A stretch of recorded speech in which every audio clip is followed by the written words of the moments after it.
What's good? What's good? What's good? YouTube, what's popping? What's good? It's your boy Kirky Fresh, man. I'm over here. Time to make money, man. Gotta wake up. Saturday morning. I don't remember if I ever do a Saturday morning live, man. It's been a while since I've been doing these live. But I decided that I want to talk to you guys this morning about a concern issue that I've been seeing going on. And a lot of people are still struggling with knowing who their friends are. Let's put it like that. Knowing who their friends are. Now, I know social media is a big thing, and that's the new era of promoting, whether it's business, lifestyle, how to be whatever. Social media is the new go-to tool that people use, which is fine. Social media can be good or bad. Let me know if you guys are hearing me okay, because I'm using my earpiece. So yeah, shout out to everybody that's dropping in the live, man. So I want to talk about that. Shout out to District Boss 5-Star Logistic.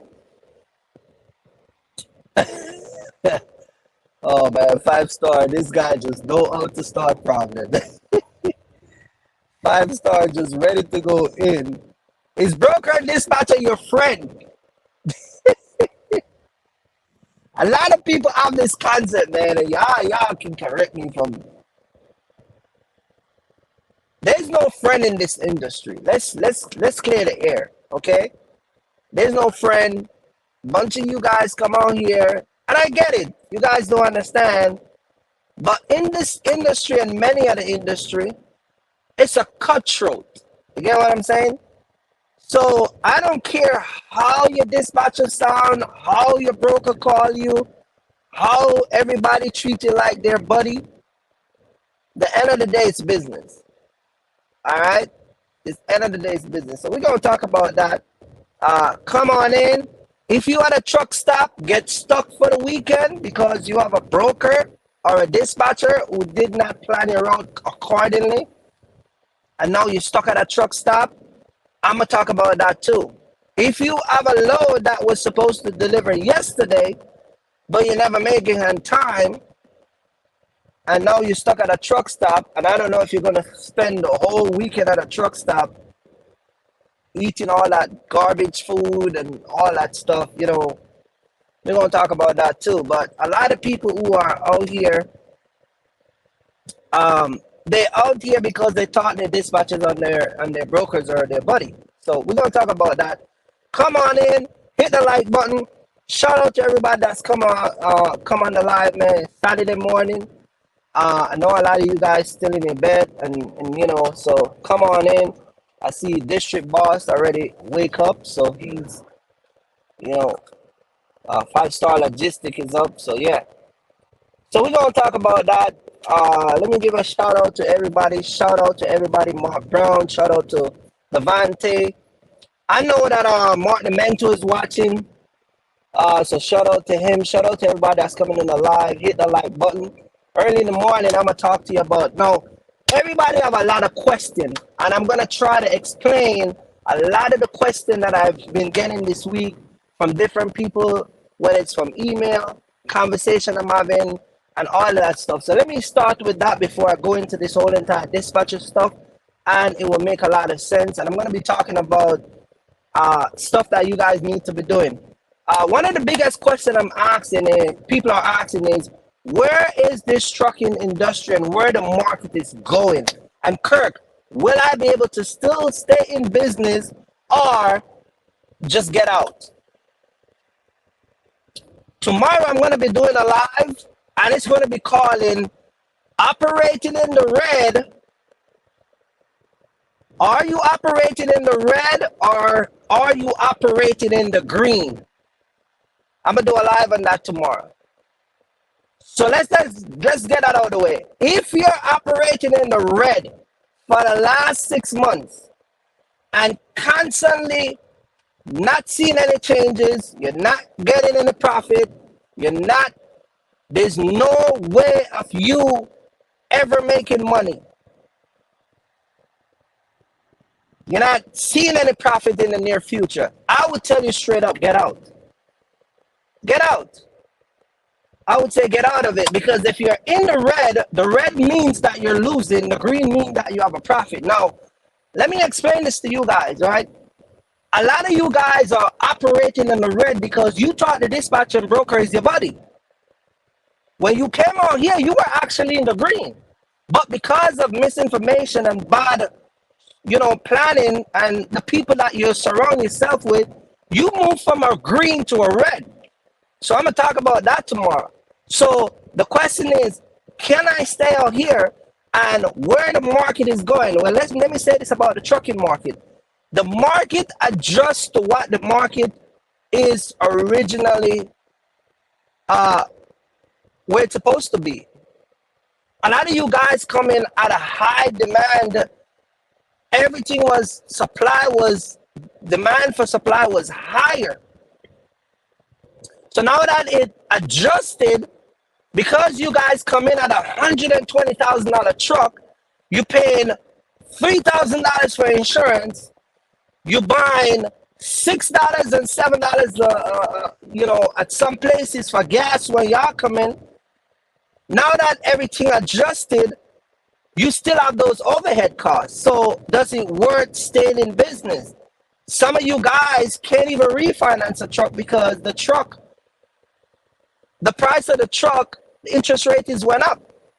So you come in at a time where you could have get a 14% or a 9% or a 7%. But if you refinance now, it wouldn't matter because interest rate went up. Now, I hear it. So Kirk, what do I do with all of this asset that I have? Do I return it in? You get what I'm saying? That's a business call that you got to make. So your overhead is too high. You're not seeing any changes, and where the market is going.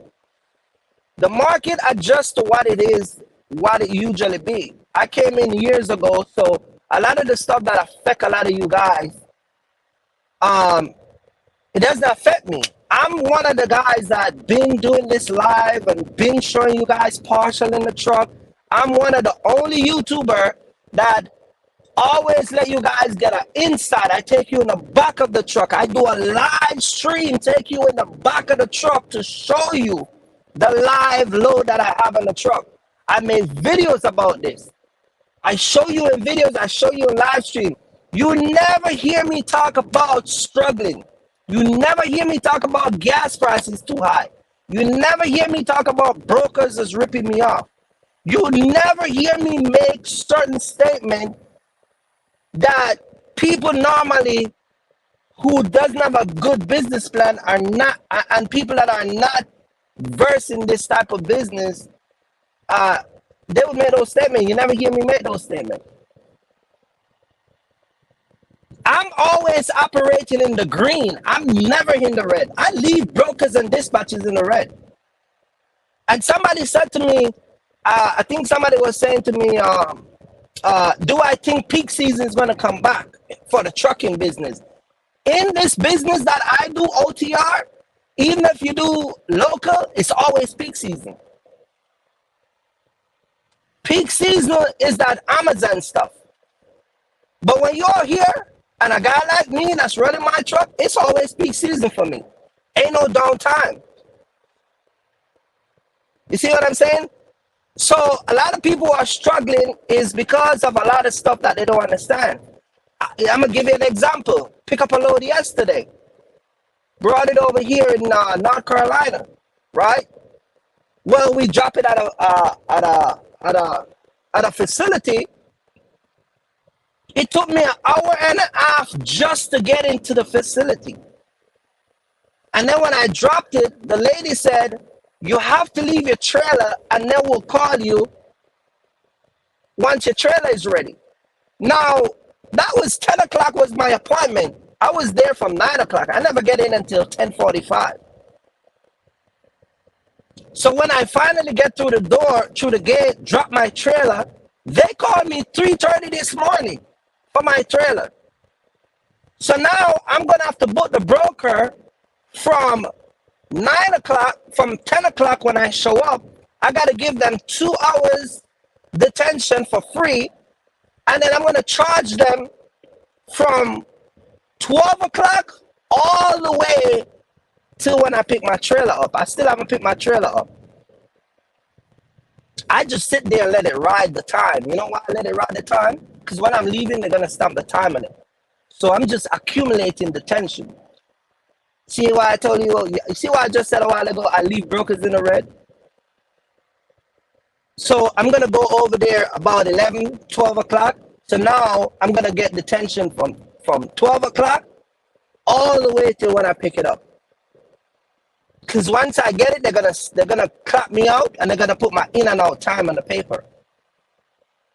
I submit that to the broker and then I get all that detention.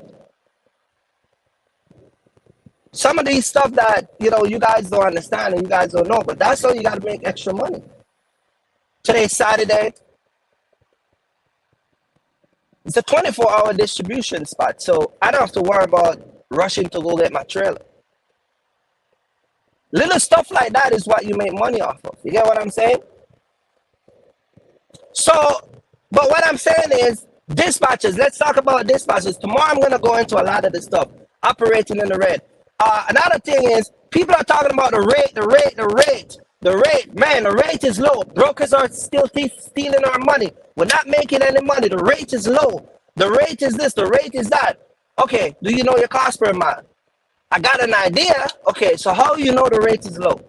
Well, you don't even know your cost per mile. You have to know your cost per mile so that way when you negotiate, you can understand how much you need to be when booking that load to know if you're getting duped or not by a broker or dispatcher. This is why when YouTubers come on this whole platform and talking about this whole $2 a mile game, you can tell they don't know their cost per mile. If my cost per mile is $1.65 and I'm doing one load that's paying $1.80 and it's a partial and it's 6 pallets and I can fit 12 pallets on the truck, why would I argue with a broker if I already meet the cost to run the truck? Then I'm going to look at next load that's paying, let's say that load is paying $1.48. Now you put $1.65 and $1.48 and you add both of those, it's going to Chicago, it's going to Indianapolis, it's going to Missouri. Now I'm running over whatever that is per mile. You got to stack your mileage up. You got to make your mileage to what you want. You got to build your load in your truck. Tomorrow I'm going to talk about partial because a lot of people don't understand that one pick, one drop is not going to be profitable for you to run in your truck. As an OTR driver, let me say this again. As an OTR driver, one pick in your truck at the rate that you guys are running at with the price out here, the rate that the market is giving out right now, you're not going to be able to survive too long. So you guys need to understand that you need to start to focus on smaller load and picking up 2-stop at least to be at the mileage that you're operating mileage so you can be out here. That's what really needs to go on. Stop limit your scope of delivery. Stop going to areas. I was speaking to a young lady this week. She got $4,000 to go to Arizona in some small town close to way down into, like, I think it was close to Mexico. Small little town. She got good money to go in, but she had to spend $800 to get out of Arizona to come back. She couldn't find anything at all. She just keep running until she came all the way back to Texas. You're talking about your time being wasted. You're talking about gas. You have to spend money to eat. You have to stay at a hotel. You got to do all of that stuff. So all of that money that you make going in, you lose that money coming out. And that was given to her by a dispatcher. Now, here's the crazy thing about it. It was a C.H. Robinson load. This is the second C.H. Robinson person that I spoke to this week. C.H. Robinson load. And just by looking at her BOL and the rate confirmation, they sucker her. It was double book. So the money she got was not even the money that rate was paying. Now, let me explain this to you guys. A lot of you guys don't even know this. If you get a load from C.H. Robinson, a matter of fact, major companies will also, I've done it with C.H. Robinson. Shout out to my boy, Kobe. Serious Lane, why so serious? Shout out to Natalie. Shout out to James, man. I gotta tell you, these people are the set of people that we work with over there by C.H. Robinson, Echo Global Logistics, and other brokers. Let me say this to you guys. If you suspected that you get a load from a double broker, or it's been you have paperwork that look like it's coming from C.H. Robinson, Echo Global Logistics, Landstar, wherever it's coming from. Many of you guys, this is why you guys need connection. But let me say this. You can call these companies and give them the load number and tell them that you are the one that's taking the load, and they'll look it up and they'll tell you how much the load paid.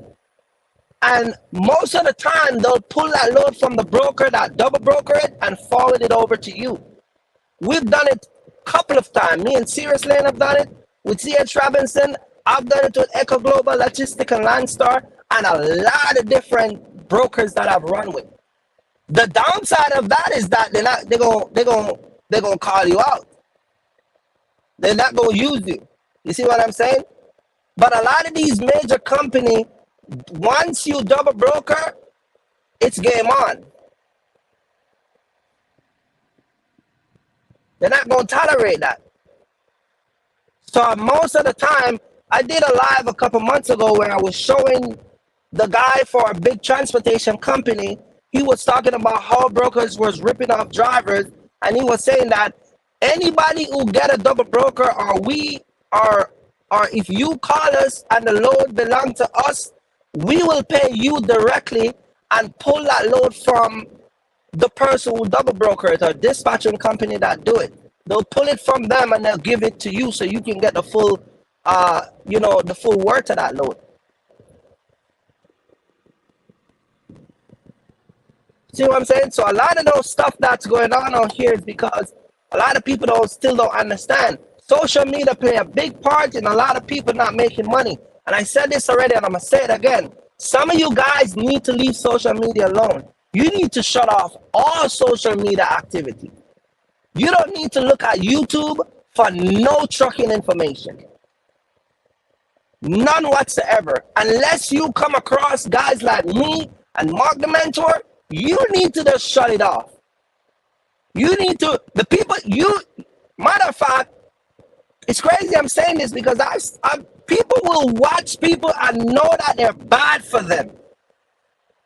And they're like, man, that's the only guy I saw was talking about trucking. So a lot of you guys, you need to start vet the people that you watch. Same thing on Instagram, same thing on Facebook, and all these other social media platforms. The reason why I say this is because this is where a lot of you guys are getting bad dispatchers and bad brokers. You guys are getting bad dispatchers, and a lot of these people on the internet, they will come and talk to you like you and them is a best buddy. Like, I got you, bro. They let you believe that they are looking out for your best interests. Shout out to everybody that's coming in the live, man. Hit the like button. Is broker and dispatcher your friend? No, they're not. I don't care who is your broker or your dispatcher. I got brokers that I use today, up to this day. I got one particular broker that I use, one guy. And many people would say, this guy is a good guy. You know what the problem with this one guy? Here's the thing with him. He always have load. He'll give you load. But you see when it's time to pay the extra, he doesn't want to pay the extra. He doesn't want to pay detention. He doesn't want to pay extra load, like extra pilot. He doesn't want to pay for extra weight. He likes to tell you, that's the only thing that I got in it, right? But the reason why I keep him around is I use him for when I'm done booking all my loads.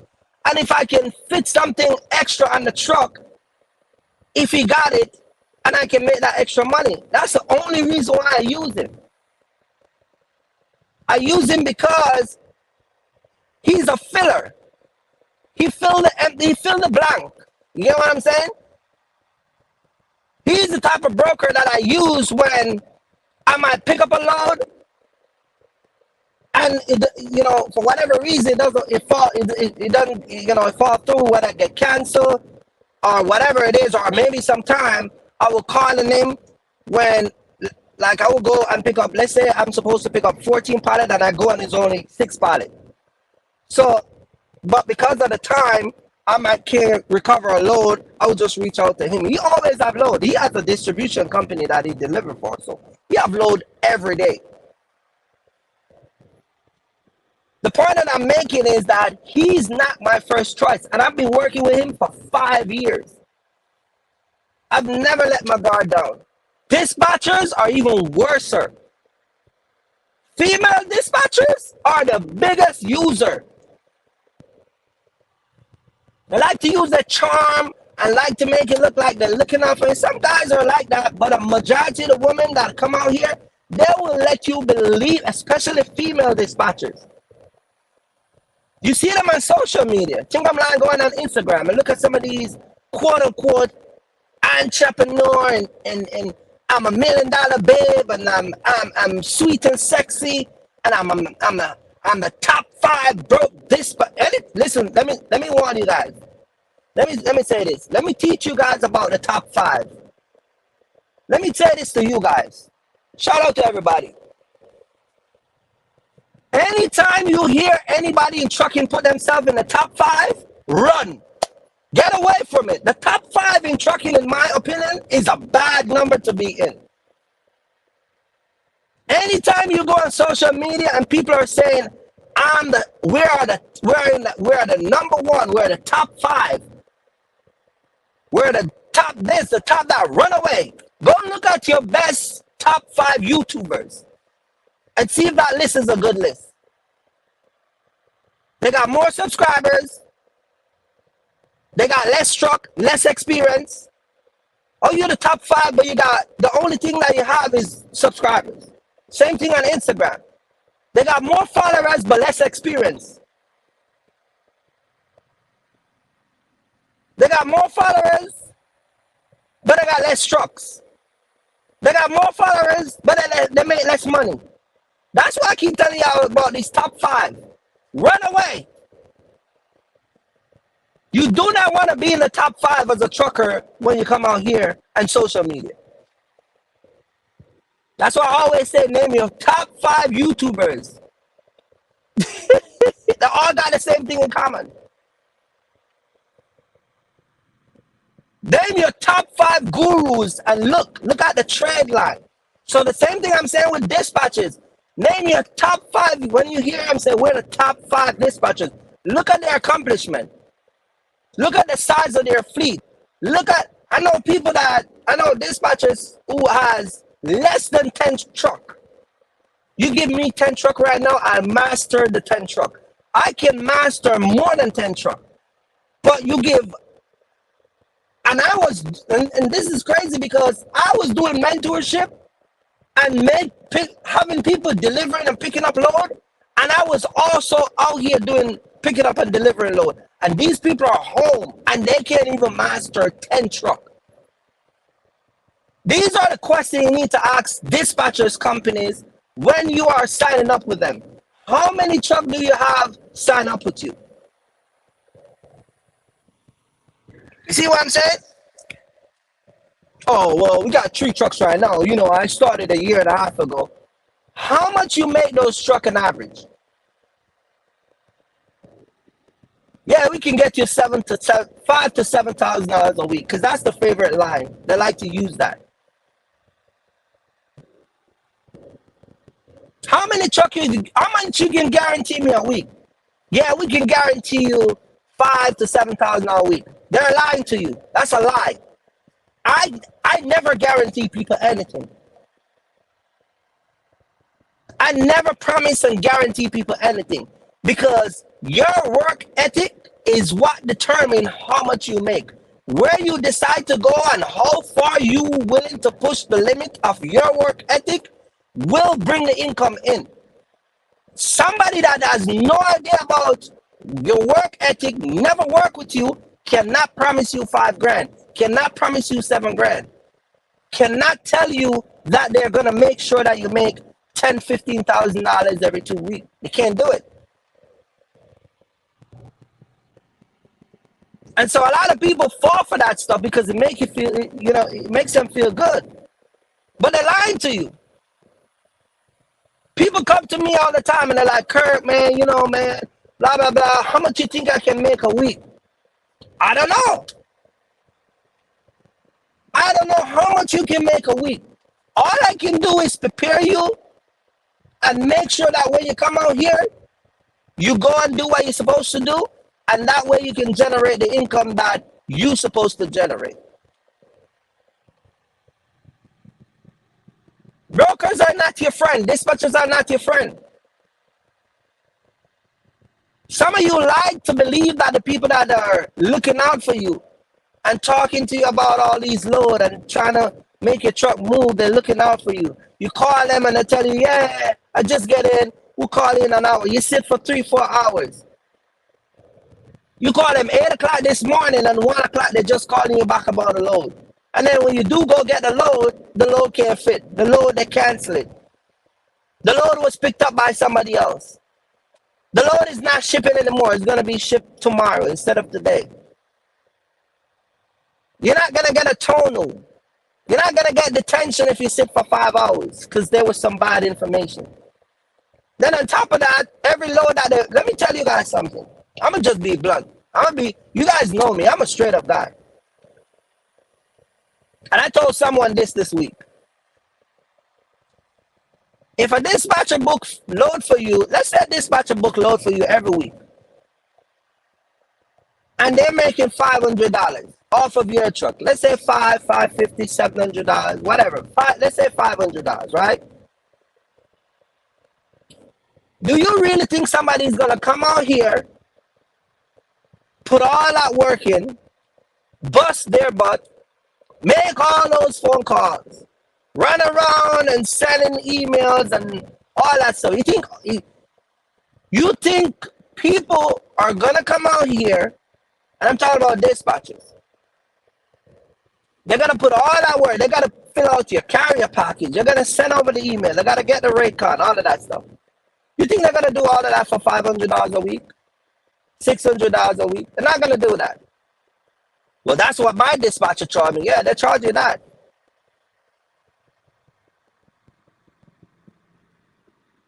What did I say about the rate confirmation? What did I say about the rate confirmation? I talk about the rate confirmation. Some of you guys are getting suckers by dispatchers, but you don't even know it. Especially dispatchers that do internal accounting. And when I mean internal accounting, I mean you send the BOF to them and they cut your truck directly from their company. They're ripping you off so much money, it's unbelievable. A load pay $2,500, they give you $1,700, and then you still got to turn around and pay them $500 a week. So if you do 4 load for the week at $700 a piece,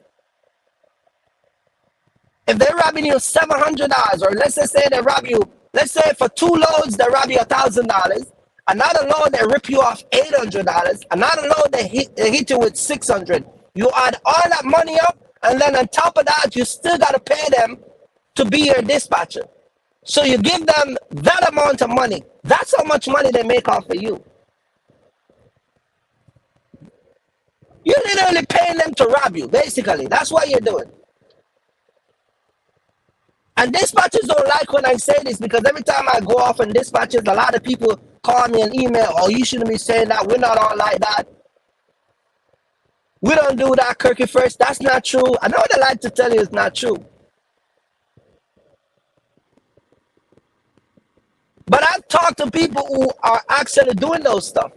They get a rate card from Echo Global Logistic, and then they turn around and they will send you a rate confirmation from their company. This is why I tell you guys all the time, do not turn your business over to these dispatchers company. And what do I mean by that? Do not let these people turn around doing your factoring. You turn over your whole finance to these people. And then when you turn it over, you don't know what to ask for. I did a live and I talk about that. So you don't even know if you're getting ripped off. They charge you all these fees. They charge you all these money that you're paying them. And then on top of that, they're not doing partial. So whatever money they make you per day, that's all they care about. They're robbing you anyway. Why?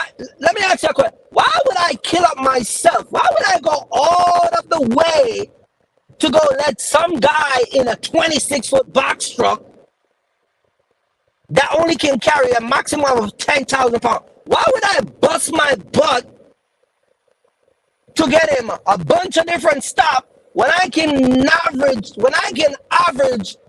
$500 to $700 off of each load I book him, plus a 10% income? Why would I do that? If I'm gonna rob you $700, why would I bust my ass I just rob you $700, then I got 5 more trucks and rob those guys $700. So if I'm robbing 5 trucks and average $700 a day, and at the end of the week they still pay me $500 per truck, you do the numbers.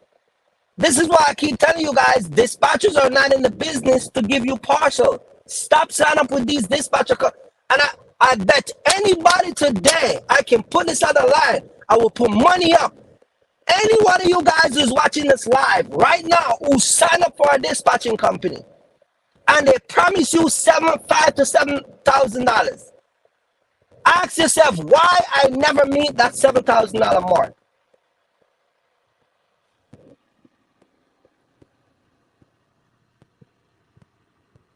Why I never get to make that $7,000? Why the numbers that they gave you? Why the greatest number you never get to make it? Dispatcher call my phone every day. All the Indians, all the Patel, they all call me every day. You want to sign up? I got people calling me. I got people calling me every day about money, credit card, business credit, all type of stuff. Every day, offering different things. So you have a dispatcher and they're robbing you. And while they're robbing you, here's the thing now. While they're robbing you, let's say they're hitting you $500. These guys have no empathy. So y'all coming out here and y'all think these guys are your buddy. So they're robbing you, and this is what they do. While they're doing it, they call you. This is the phone call. Hey, Zup Chuck, what's up, man? What's going on, buddy? You ready to work? What's good, bro? What's good? You ready? All right, man, check this out, man. I got a load, bro, going down to Miami, picking out of, over here in Pennsylvania, shooting down.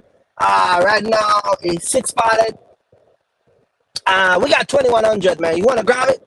You on the phone, and then they're like, I got 21, and you're like, yeah, I tell you, don't worry, man, I got you. I know it's Florida, it's a bad area. I got you, bro. I'm going to make sure I get you all there. You on the phone listening to this, you are so excited, you take it. He's looking at the computer, showing out the load paying $2,800, and he's like, yes, that's my $700 for the way. Boom, Monday morning, $700. Then you picked it up, you run down to Miami. It costs you out of that $2,100 about $550.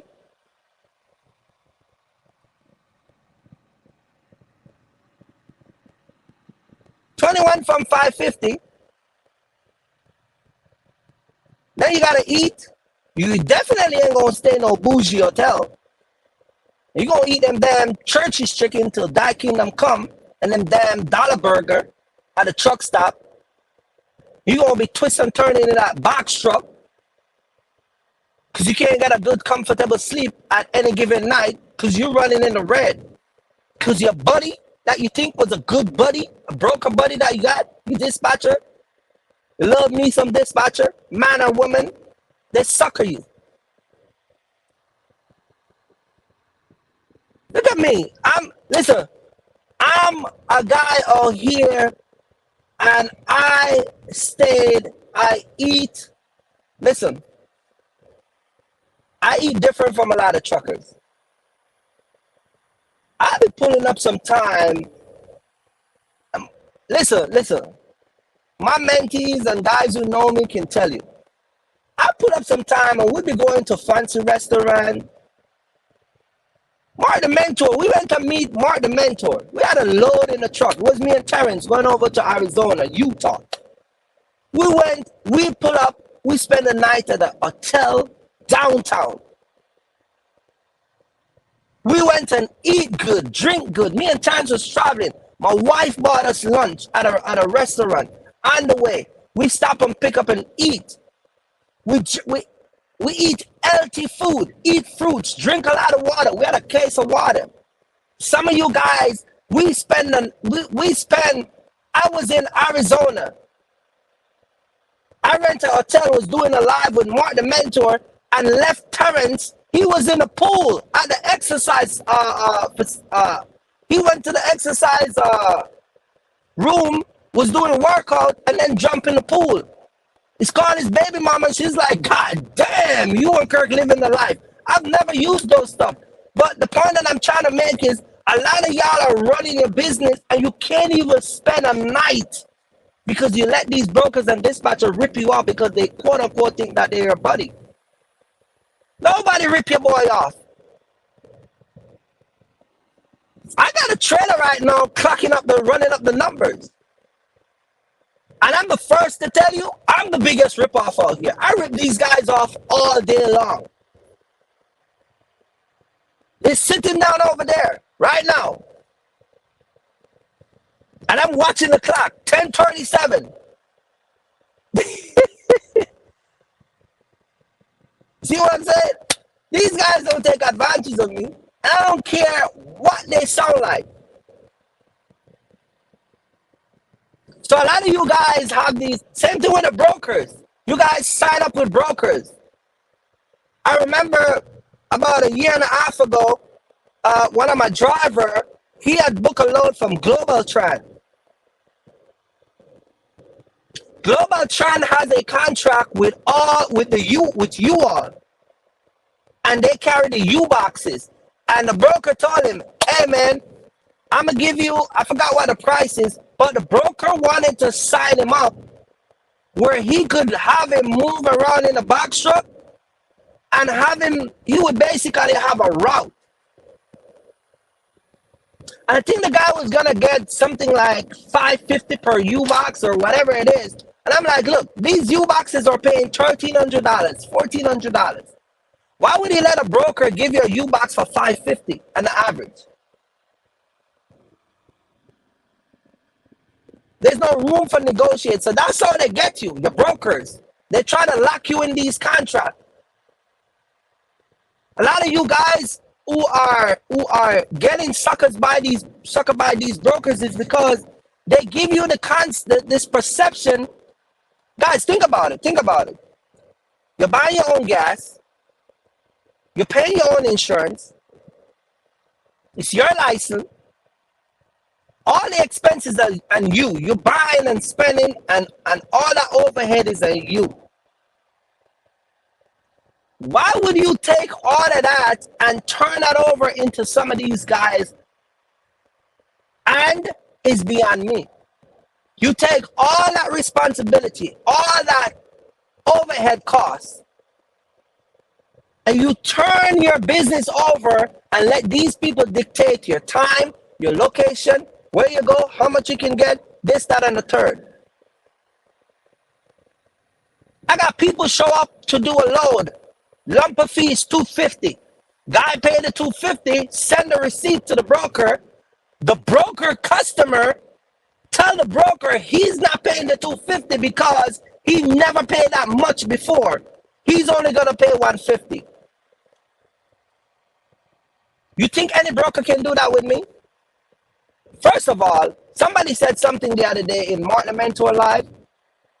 I forgot who it was, but they say God won't send them your way. They won't send him my way. They won't send him my way. And you guys who watch my channel, y'all know what time it is. See, I never have those problems. I don't pay for people load to be delivered. That's not my responsibility. I don't help companies and warehouses take load off my truck and put it on without getting paid. It's called driver assist. Lumper receipt, lumper fee is the responsibility of the broker and the shipper. It's not a responsibility of the driver. It's not your responsibility to go in your wallet and take out your credit card and give it to some guy. But some of y'all do it because you quote unquote thought these guys was your friend. You thought you were working with a nice broker, a good dispatcher.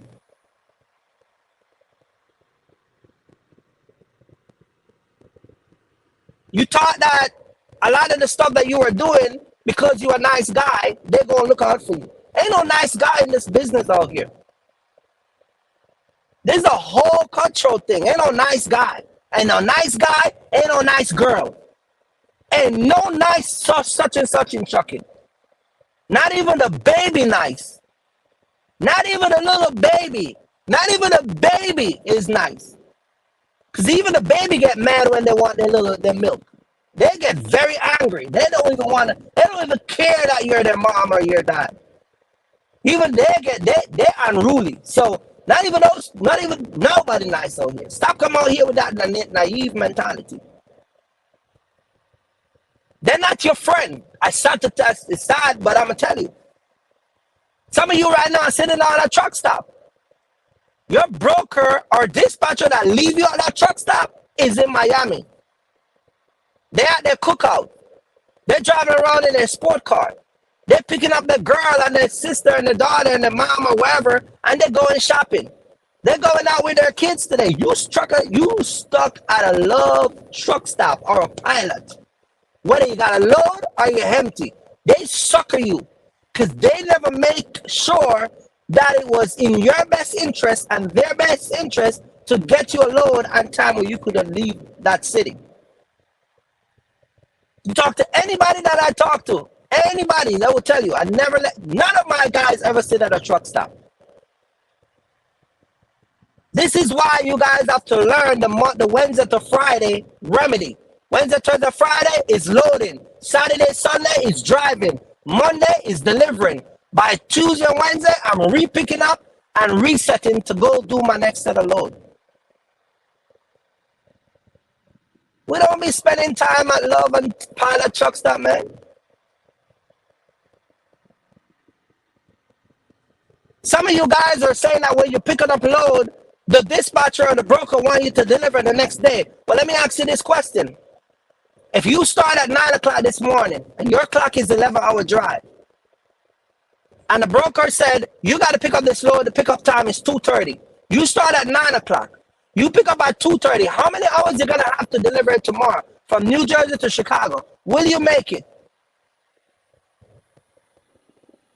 Right off the back, you know you're not going to make it. So when brokers say stuff like that, you say, look, man, I start 9 o'clock this morning. Half of my time is already done. By the time I pick your stuff and leave, I only got like 3 hours for us to drive. I'm going to do a 10-hour reset. By the time my 10-hour reset is complete, I'm not going to make it to Chicago until Wednesday. Why y'all don't tell brokers and dispatchers that? You let brokers and dispatchers dictate your time and your truck. None of these guys do that stuff with me. You let brokers and dispatchers are telling you can't mix load together.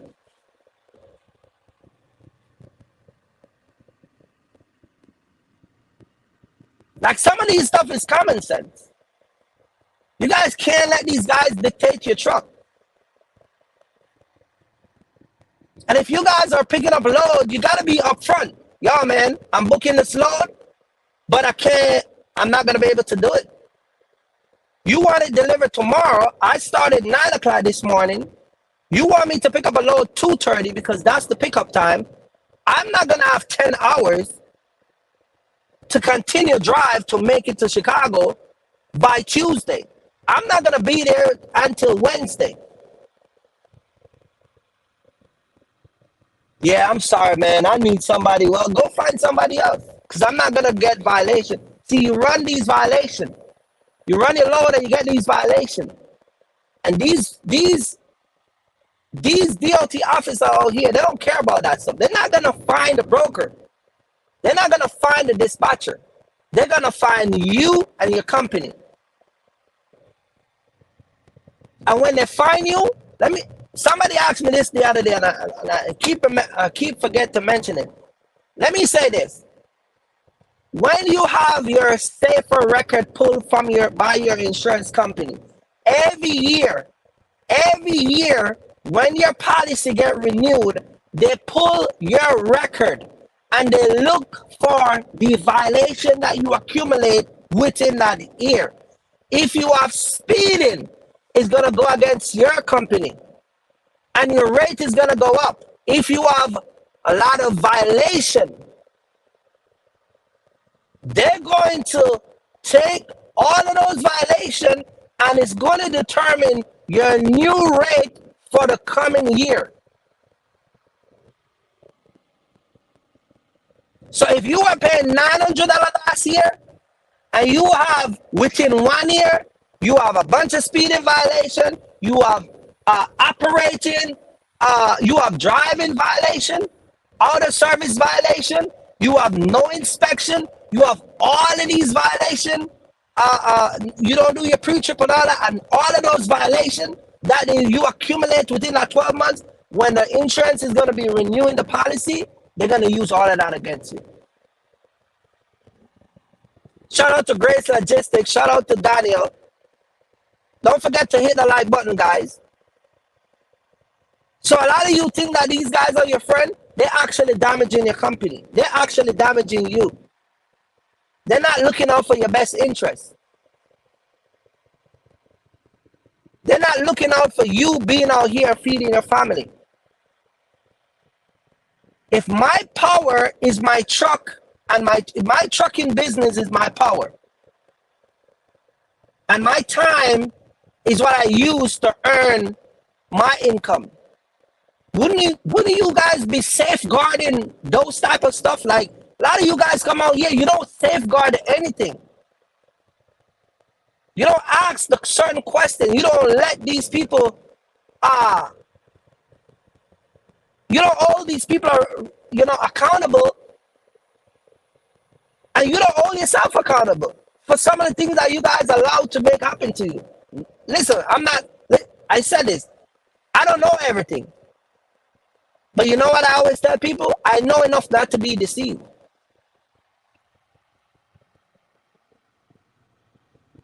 Brokers and dispatchers, they love you new guys. They love you. You're inexperienced. You're eager to work. You have a new MC. I can take care of you. I get you a load. Don't worry about your MC number. We'll worry about it later. I'm going to let you use my season MC number and you're good. But what they're not telling you is every time I book a load, what they really should say to you is, don't worry about your new MC. I'm going to make sure that you run and take care of you. I'm going to take 10%, but I'm going to rip you off another $500-$600 if I can. And you should just sign to it. Okay. All right, $500-$600. You want to rip me off? Yeah. I'm going to, okay, cool. All right, so I'm going to pay you 10% and possible rip off at any given time. They need to put that in a contract.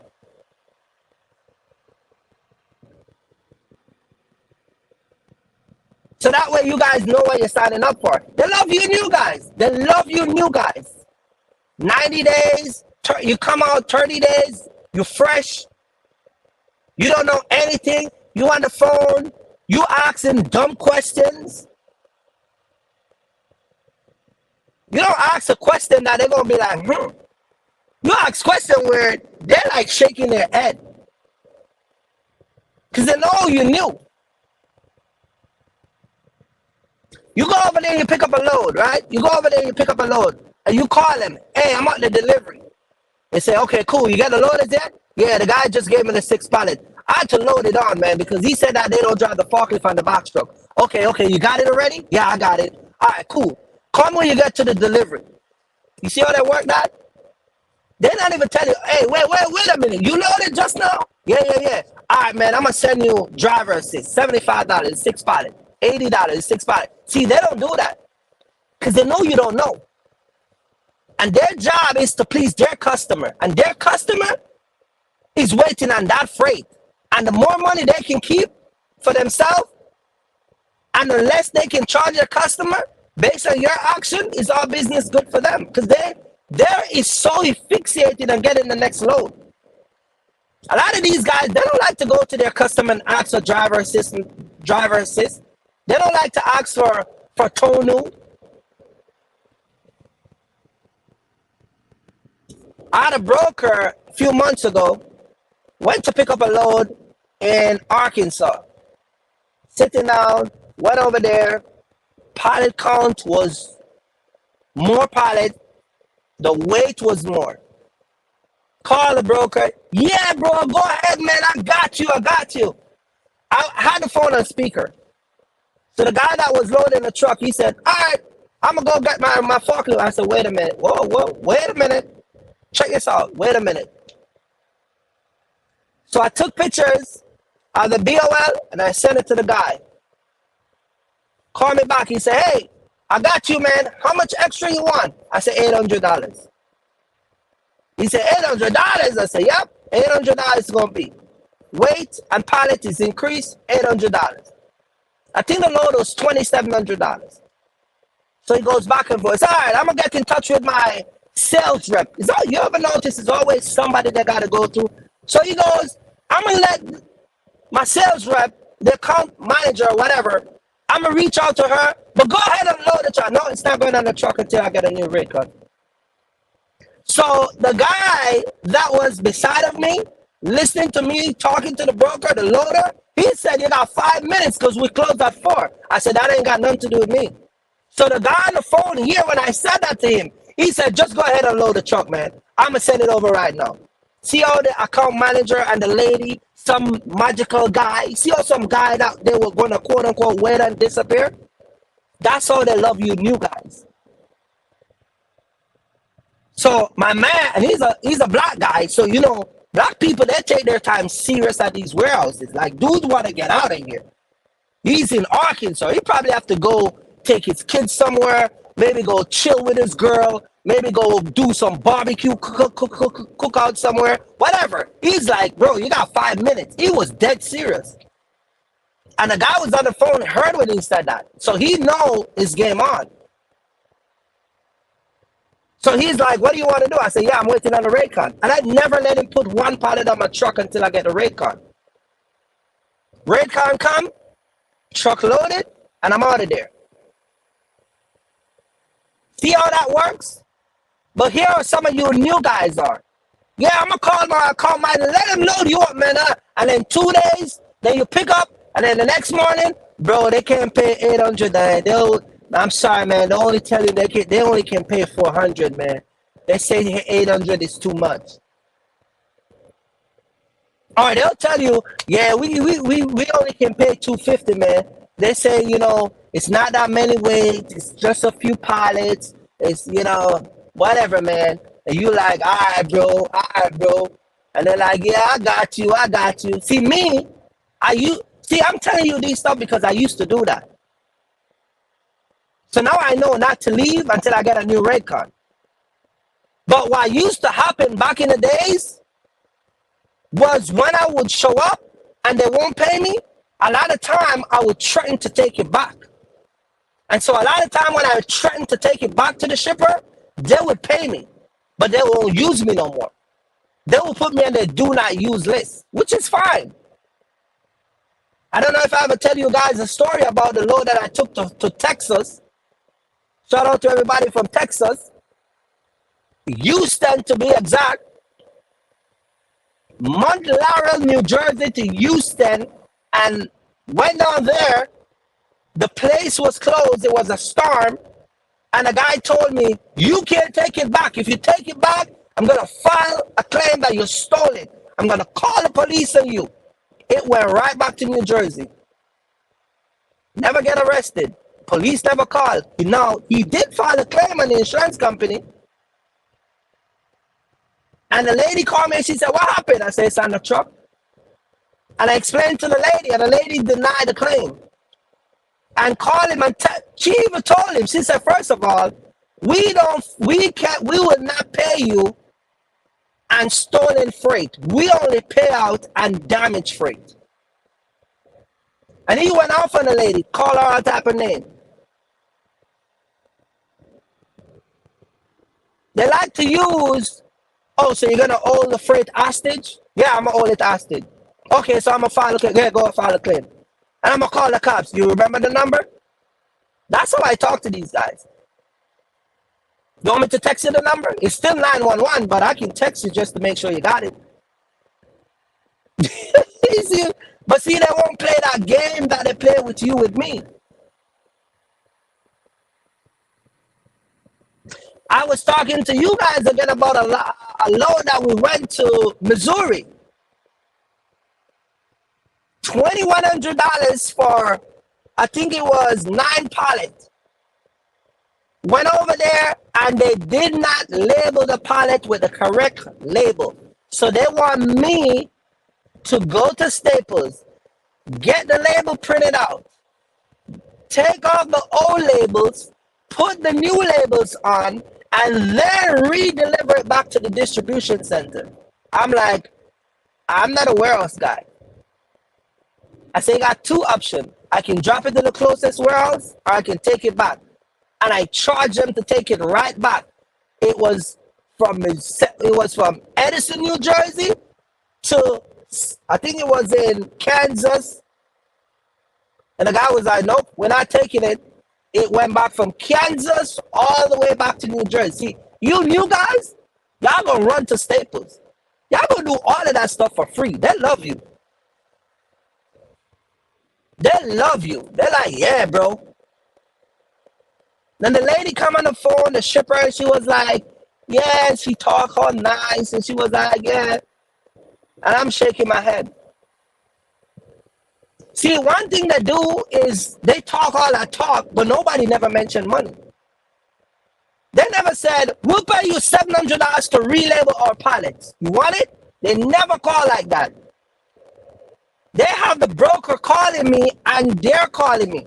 Hey, we want you to do this, but they never give a number. Nobody ever give a number.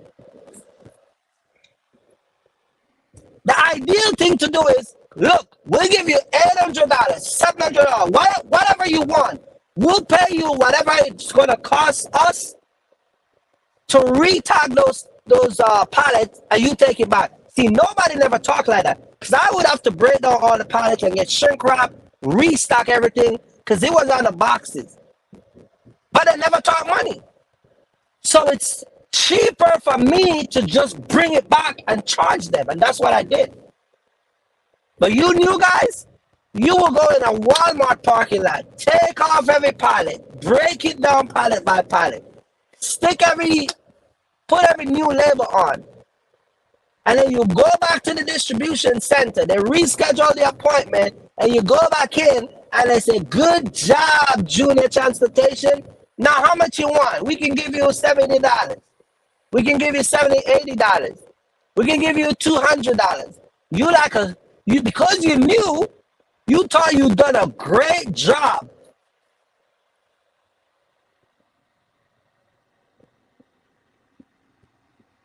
See what I'm saying? But you just get suckered. Unfortunately, it is what it is.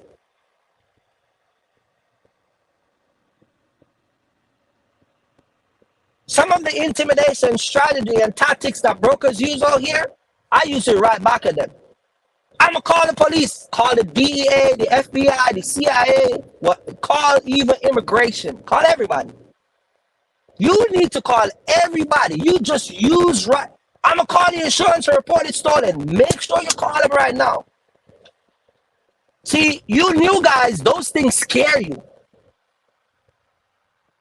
And they know that. So they use that against you and you get all timid. I'm going to write you up on 411. Make sure you write me up real good. If I were supposed to give you a list of people who threaten to write me up, file claim, call the police. You know how many times people tell me they're going to call the police? I went and picked up a load one time. The dude was supposed to send the same thing I just explained to you about the rate card. He was supposed to send the rate card over. He didn't. He was giving me this, people is not in as yet, and the girl who does that. And I'm like, it's not going to be delivered until you send me the new rate card. Well, bro, if you don't want to go, so are you holding the freight hostage? Because if you're at a location and you refuse to deliver, you're owning the freight. That's considered you holding the freight hostage. Yeah, I'm holding that hostage. No, what are you going to do? Well, we're going to call the police. Call the police. You call the police. Because no cop can come and let me make a delivery to a location. And a smart cop is going to tell you that's a civil dispute. They can't get involved with that. So I'm there sitting, and he had no choice but to send the rate card.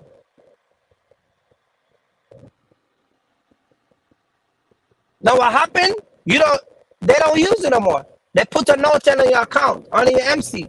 So when you call, carrier, don't use carrier old freight hostage, whatever it is, blah, blah, blah, whatever it is. So when you call the next time, I'm sorry, sir, we can't use it because there's a note here that you hold whatever freight one time hostage, you refuse to deliver, blah, blah, blah, blah, blah, blah, blah, blah, blah. That's it. Bunch of blah, blah, blah. But a lot of these guys that are coming out here now, a lot of you guys who are coming out here, especially new guys, they take advantage of you because you're new. They take advantage, they use this fronting and buddy, what's up, bro? What's up, cuz? They call you in the morning and they hype. I make a delivery Thursday night. I actually make a delivery Thursday night. I still haven't sent the bill to the broker. Text me yesterday. How much is the? He goes, oh, and he's a good friend of mine. I get it, but I'm just showing you the whole concept. Good morning, buddy. What's up? Was the delivery good last night? How much was the lumper fee? Don't forget to send me the bill. Well, I still haven't answered. I was so busy, I still haven't answered. But you get the point what I'm saying. But the real question is, are people out here looking out for your best interest? Is everybody out here bad? Oh, Kirk, are you saying everybody out here bad? They're that bad that we can't trust none of them? I'm not saying nobody out here. I'm not saying everybody out here is bad. What I'm saying is that a lot of you guys coming out here having this concept in your head that people out here in this business is your friend. And you need to vet the people that you do business with. You need to vet the people that you're making be responsible and in charge of your money and your trucking business. And you need to learn to keep it strictly business. I got people call me. I'm gonna keep it 100. Like Martin the Mentor always say, I'm gonna keep it funky. A lot of people always call me and ask me how to commit violation on their ELD. Oh, Kirk, this is what I say, Kirk, you've been in business a long time. I know you know how to override the ELD. Teach me how to go around the ELD. If I know, I wouldn't even tell you. You know why? Because you're a mentee. You're not my buddy. You're not my best friend. It's business. Because when you get caught, you're going to say, the YouTuber guy named Kirky first tell you. Do I know how to use the ELD and make certain correction on the ELD? Of course I can. But as far as committing violation and then go back and correct it, I don't know how to do that. So for all you guys who want to drive 19 hours and then call me and ask me how to get rid of a couple hours that you drive over, I don't know how to do it. And even if I do, I wouldn't tell you. I'm just being straight up. A lot of people call me and say, Kirk, I'm overweight. What should I do? Go take the freight that is overweight back off the truck. So you're telling me you never run overweight? Even if I run overweight, why would I tell you?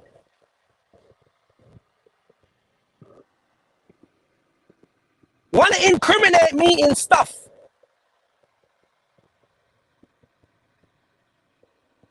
It's business. I'm not out here to give people advice how to commit violation.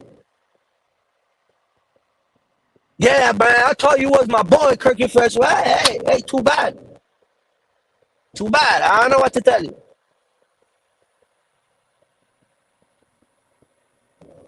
One guy called me one time. He had a pallet on the truck that was an extra pallet. And he had it was two parcel on the truck. He never checked the truck. They take one of the pallet off. He had the pallet for 2 weeks. He called me and he goes, I got a pallet. I forgot what it was. I got a pallet of such and such in the truck. And I look at Amazon, they're going for $100 and something a piece. You think I should sell it? I don't know. Stop asking me criminal question. Yeah, you think I should sell it or take it back? What do you think I should do with it? If you go somewhere and they accidentally leave a pallet on your truck, you need to call a broker or take it back. Even if you realize that you're 500-600 miles away from where your delivery is. Stop keep people product and then try to call me about what to do. And it's always some criminal activity people want to ask me what to do. And then now you know it's going to come on the internet. Kirk is a dude he ain't not real, bro. I remember he told me how to cheat the ELD system. He taught me how to do this. He taught me how to do that.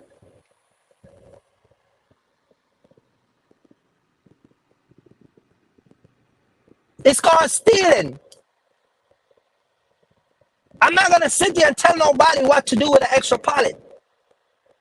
Now, if you go somewhere and they refuse the pallet, and the shipper say, throw it in the garbage, then yeah, you call your boy Kirky Fresh, and I might take a couple of the stuff from you and sell it on Amazon. Because they give it to you and they're gonna send paperwork that, it's yours. Throw it in the garbage. But if you go and they take 5 pallets and they should have get 6, and you realize that 500-600 miles later and nobody mentioned it to you and you don't mention it, stop calling me and ask me. Stop calling me and ask me what I would do. Because what I would do, I'm not going to tell you what I would do. Somebody called me and said, I buy a truck in the pandemic. The truck is 100 and some thousand. What I should do? I don't know. I know what I would do. Yeah, my homeboy was telling me I should go and get in an accident. My homeboy was telling me I should damage the engine and file a claim. My homeboy was telling me he could get rid of it for me. My homeboy, bro, y'all, listen. See why I tell it? See where I'm going, right? Some of y'all ain't running business, man. Y'all come out here in these trucks and y'all running buddy. Y'all running cars, the Pooks and the Ray, the whole entire shebang. Y'all running your life like that. Y'all let these brokers run their business like that. This is why y'all attract the type of people that y'all attract. If you have a high interest rate and you want to put the truck on fire, stop calling me. Don't ask me what to do. Because I'm not going to buy a truck that is going to be having me have to commit some criminal activity to get rid of it. You want to get rid of the truck? You and your buddy figure it out. And I'm saying this on the internet so the whole world can see. Do not call Kirky Fresh when you want to commit any criminal activity. Because I'm not going to give you no advice. You ain't going to catch me on no recorded or in a text. Yeah, bro, what's up, man? Good, Kirky Fresh. I got two pallets, man. Them suckers never take it all, man. It's a box of light, man. I can get $80 for a piece on Amazon. You think we should sell it? I'm like a jackass. Yeah, bro. Matter of fact, man, can you give me one of those pallets? Send me a picture. And now the DA caught up with you. And here, Mr. Williams, you said that you need a pallet also. So now I'm in this big criminal investigation because quote unquote, we're friends, right? Come on, man.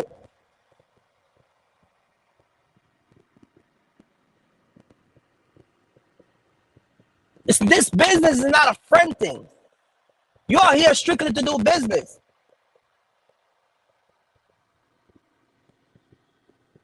It's business. Run it like a business. Yeah, guys, let me tell you something. If you want to hear some of the most bizarre, if you want to hear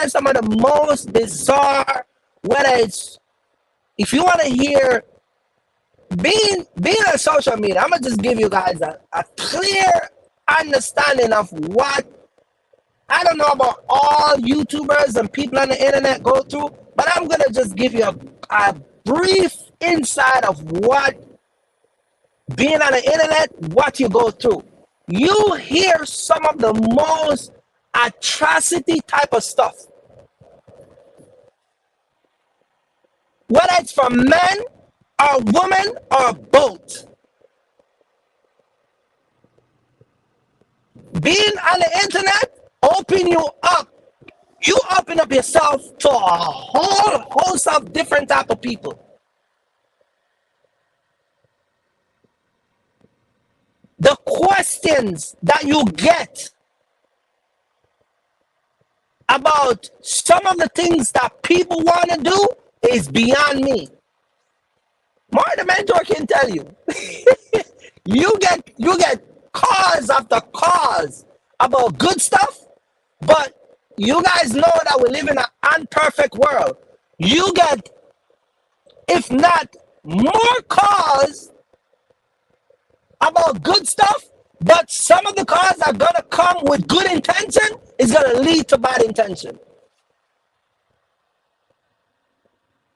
It's like somebody call you and they feel you out.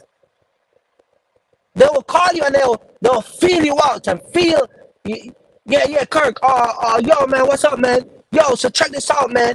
I gotta go to Houston, right? But it's 15 hours, man. I know you talk about the ELD, man, but you know, man, check this out, man. And these people are looking at you and they're like, you're on the internet, so you're a cool dude. Yeah, so my question is, I know you talk about all this ELD stuff, man. So, yo, you think if I run the 15 hours, man, you can show me how to go in and correct that?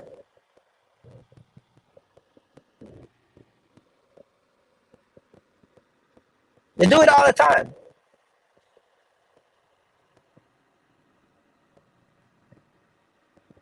Same thing in trucking. Your brokers give you a load that's going to violate your time. It's going to put you in violation. It's going to put you out of service. It's going to violate your company. It's going to mess up your license. But you do it anyway. No amount of money that a broker is going to pay you is going to worth you damaging your company reputation.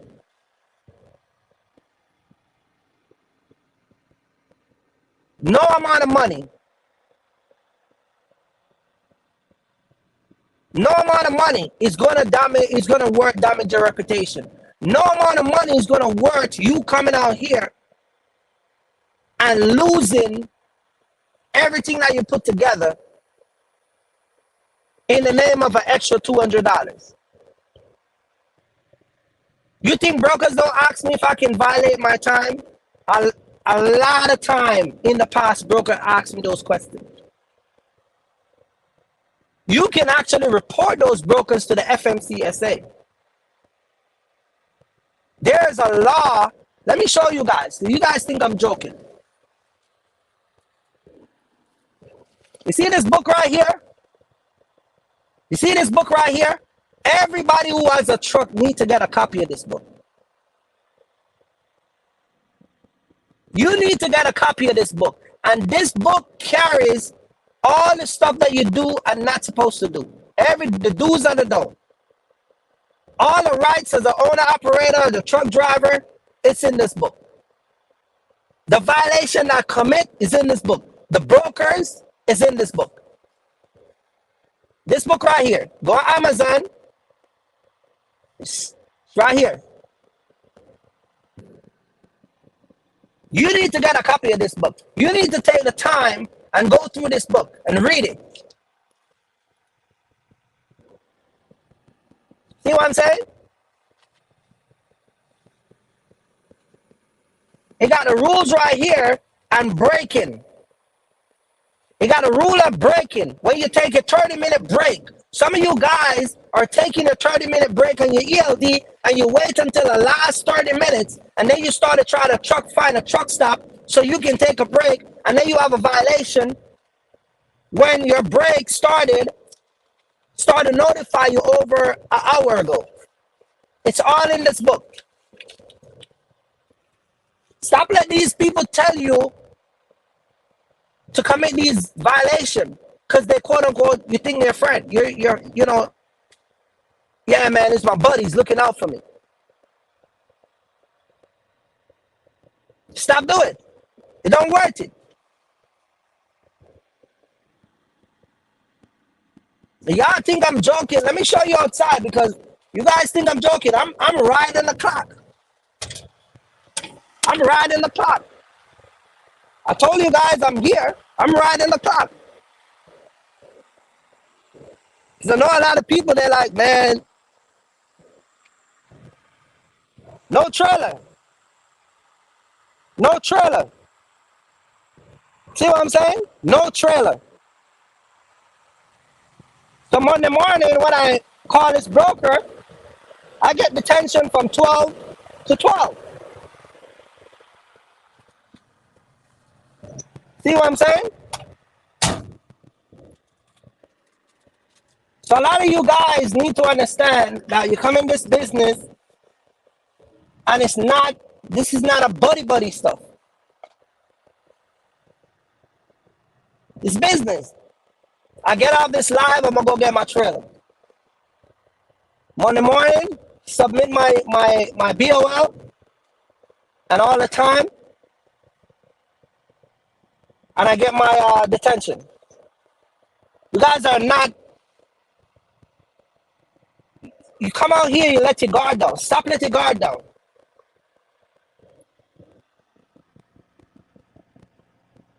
Stop letting your guard down. And so a lot of people come out here and they're like, all right, man, how can I overcome this? You said they're no friend in business. So how do I build a relationship with brokers? You can build a relationship with dispatchers and brokers. But you got to remember to keep it strictly business. Truck insurance is $3,000.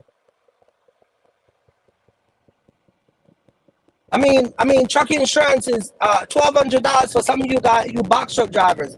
Truck payments is another $12. That's $24. $80 for your ELD. Then you spend $1,500 in gas.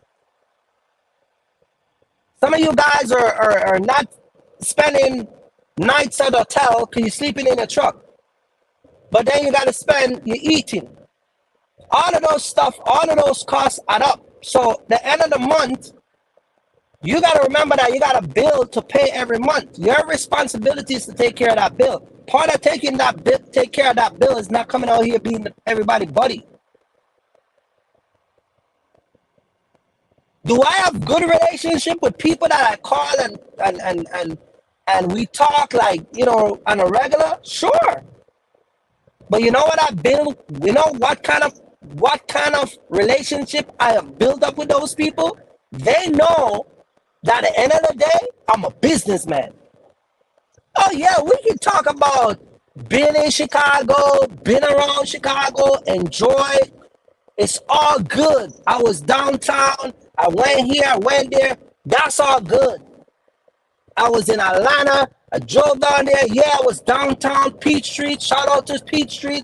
I was in Decatur. I was in Conyers. I was at the mall, the famous mall. What is it, Lexington Mall or whatever? It's all good. We talk about all that stuff. But those guys know when it's time for business, it's business time. I build business relationship with brokers before I build friendship relationship. See, a bunch of y'all build friendship relationship, and then it's harder for you to build business relationship. Because when you build friendship relationship first, nobody takes you serious when you try to build business relationship. I'm not trying to know what you do this weekend. I'm trying to get a load. I'm not trying to find out where you went. I don't want to hear where you and your wife go. I'm calling about these damn 6-parter that's paying $2,100. I'm getting $1 change a mile. I need to go get it. It's going to be 2 days before delivery. I'm out of here. You just give me that load so I can go seek another partial. It's 4,000 pounds, paying 21. Send me the rate con, pick it up Monday, deliver by Wednesday. You go pick that up, Tuesday, book a next load on your way to Chicago, and it's game on. Now you are $3,000, $4,000. I'm not here to be nobody's buddy in this trucking business. That's why a lot of these brokers take advantage. So you got to stand on business.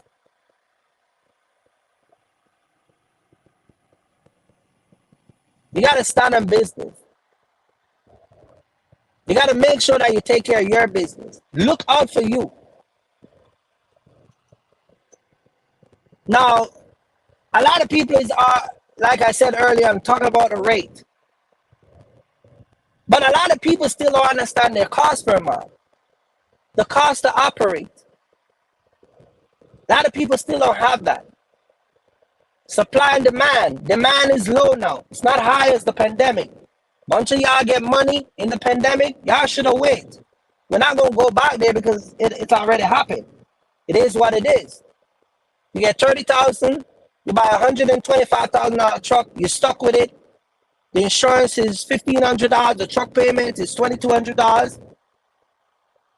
You're only making a fraction of that because the market shift. How you get out of that? Well, you got to come up with a business plan. A lot of y'all don't got business plan. You got to come up with a strategy.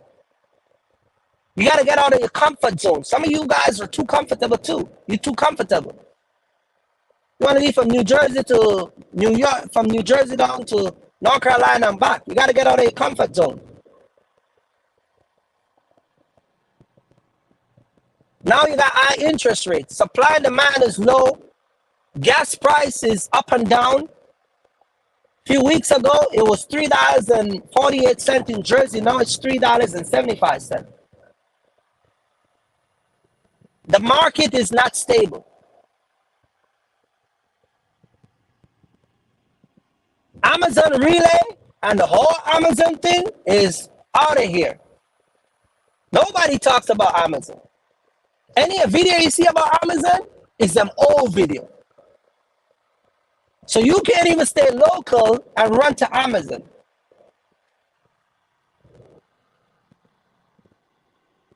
Then you don't have inspection. A lot of you guys don't have inspection. A lot of you guys are new. So you have a lot. The ball is really stuck against you guys a lot. So how you navigate through this type of crisis? Your finance is down. It's not what it was when you first came out here. $20,000. Some of you want to start business and you want to start business coming in with 20 grand. $20,000 cannot start a trucking business. The only trucking business $20,000 would start was the trucking business that we talked about on the Wise Man last week, which this girl, I told her, take that 20, get a truck and come. That's it. But you coming out here, 20,000 cannot start a trucking business. If you don't have somebody like me that you're going to be working with you and guide you and show you how to make money, keep your $45,000 or $50,000. Save yourself a headache. Stop going to the internet and look at these little 2-second TikTok videos, these Instagram videos. Stop listening to these quote unquote dispatchers on the internet. Stop listening to these quote unquote gurus. Stop listening to these people. Stop listening to these people on the internet. If you got $45,000 to start a trucking business and you have no business plan, you have no plan, you have no real guidance, you're not going to be coming out here and have the right protection. Save your 40, 50 grand. Take it from me. And I'm not trying to discourage anybody. You can do whatever you want, but I'm just telling you, it's better. It's better to do it like that. This whole entire trucking hype is over. Stop like the TikTok video and the Instagram video and the YouTube little shorts. How to start a box truck business in 10 minutes. I see a guy did a video, how to start a box truck business in 10 minutes. I'm like, God damn. I need to take this course. And then he goes through the whole list. The video was about, I think the video was about 25 minutes long to explain, but it quote unquote the video is about how to start a business in 10 minutes. But to explain the 10 minutes took almost 30 minutes. That means if it's 10 minutes to start a box truck business, the video should be about 2 minutes how to start a 10 minutes video, how to start a 10 minutes business. These are the type of stuff people are putting out. These are the content that people are using to lure inexperienced people. No. How to go out of business in 10 minutes. That's what it really should name. You can't start no damn box truck business in no damn 10 minutes. Just to obtain your FMC DOT number takes a good, it can take you about an hour and a half just to get that number. Because you got to make sure that you're putting in the right information. You got to make sure that every information that you put in is correct. Because once you pay that money and there's something need to be corrected, or you apply for the wrong form of MC number, you ain't getting your money back.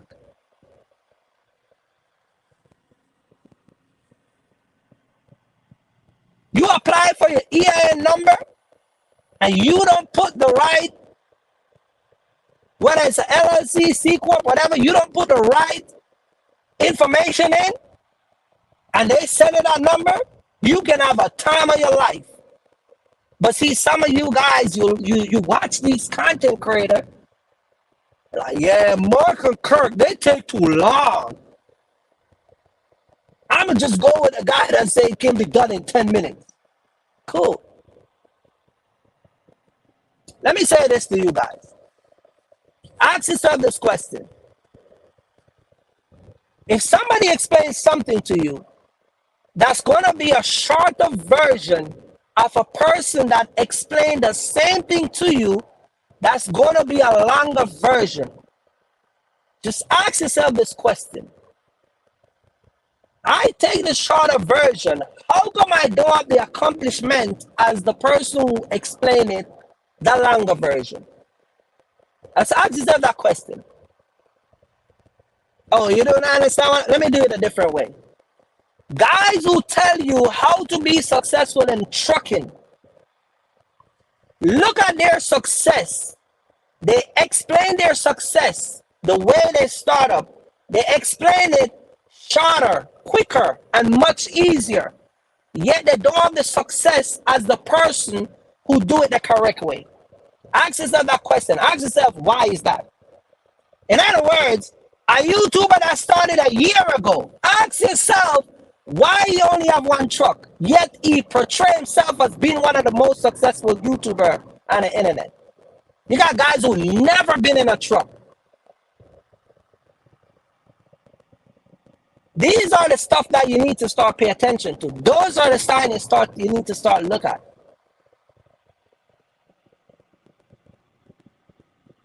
Just ask yourself these questions. And then you write. When you ask yourself those questions, write in those same questions that you're asking, the answer lies right there.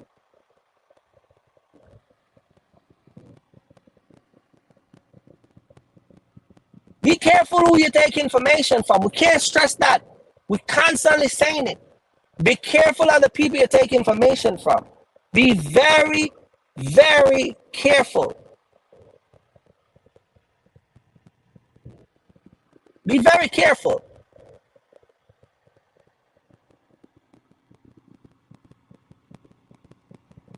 Be very careful of who you take your information from, because once you take those information and apply it to your business, you're only going to get two results.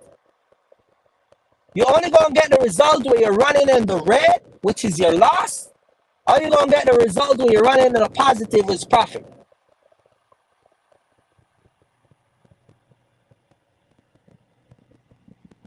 And I get the new era of information is the social media. I get it.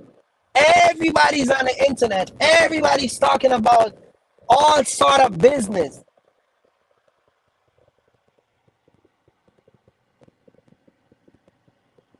Everybody's giving out. Everybody's talking about, I got the sauce. I got the box truck sauce. I got the box truck secret. The box truck business is not dead as yet. 3 ways you can be making 6 figures in the box truck game. Everybody have all the type of stuff that they have.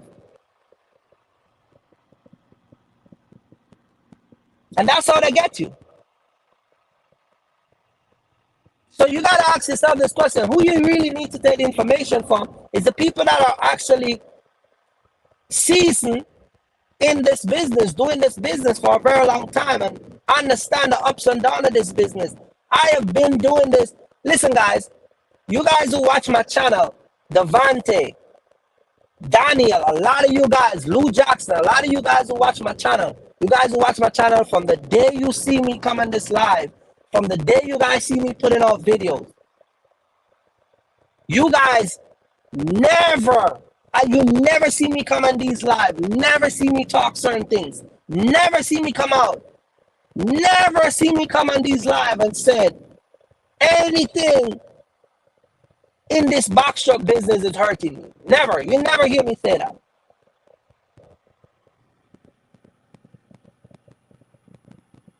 I'm always in my truck. I'm always a happy guy. I'm a very happy guy. I'm a very, very happy guy. I'm always in my truck. I'm always working. If I'm home, you never see me coming none of these lives. My mind never changed. The way I talk, my tone, you never hear me coming like, man, you know, I got a bad week. Man, I lost this week. Man, I had a joker rip me, I had a broker rip me off. Man, I had a dispatcher lie to me. You never hear me make these videos. Man, the gas price is crazy as hell. I don't know if I can do this trucking thing too much longer. You never hear me say these stuff. I'm one of those guys, like I said early on, I'm one of those guys who bought truck in the height of the pandemic. I overpaid on this semi by about 20%. Think about it. This semi right now, you can get it for $79,000. The same year, the same mileage. Man, y'all don't know what's popping there.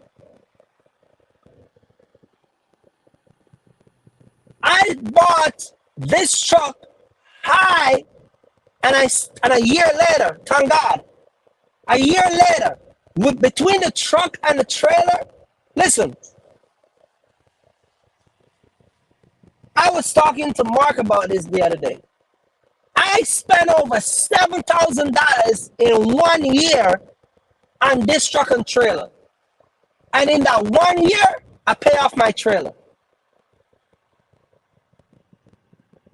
Let me say this again. In 1 year of owning this truck and trailer, I was paying over $7,000. I know people who are paying less than me and lost their business. Take a look at that girl we talk about at the Wise Man podcast. Take a look at a lot of the people that was renting box truck. Take a look at a lot of people that buy $25,000 truck. $125,000 truck, $90,000 truck. They lost it. Why? Because they don't, number one, they don't have the money. This business take a lot of money. It take a lot of money. It eats a lot of money. This business right here takes a lot of resources, and a lot of people does not have it.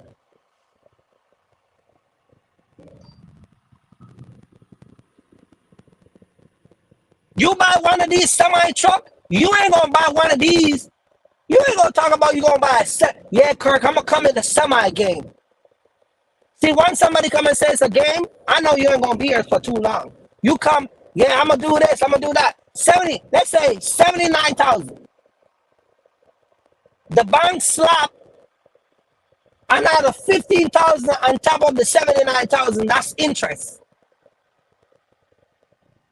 And they tell you they need a 20% deposit. That's without trailer. Let me make this clear. A lot of y'all think that when you buy a truck, it comes with a trailer. No, sir. No, ma'am. The trailer and trailer payment and trailer finances is totally different. Oh, I thought when you buy a semi, it comes with a trailer. No, it doesn't. You got to go through the process over again of getting a trailer. A trailer right now is different from the trailer for the truck. So you buy a truck and a trailer. It's two different companies, two different finances, two different deposits, two different requirements.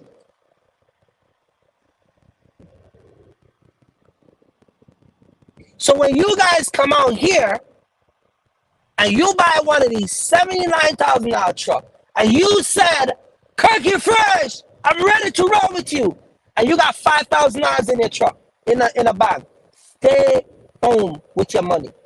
Don't come out here.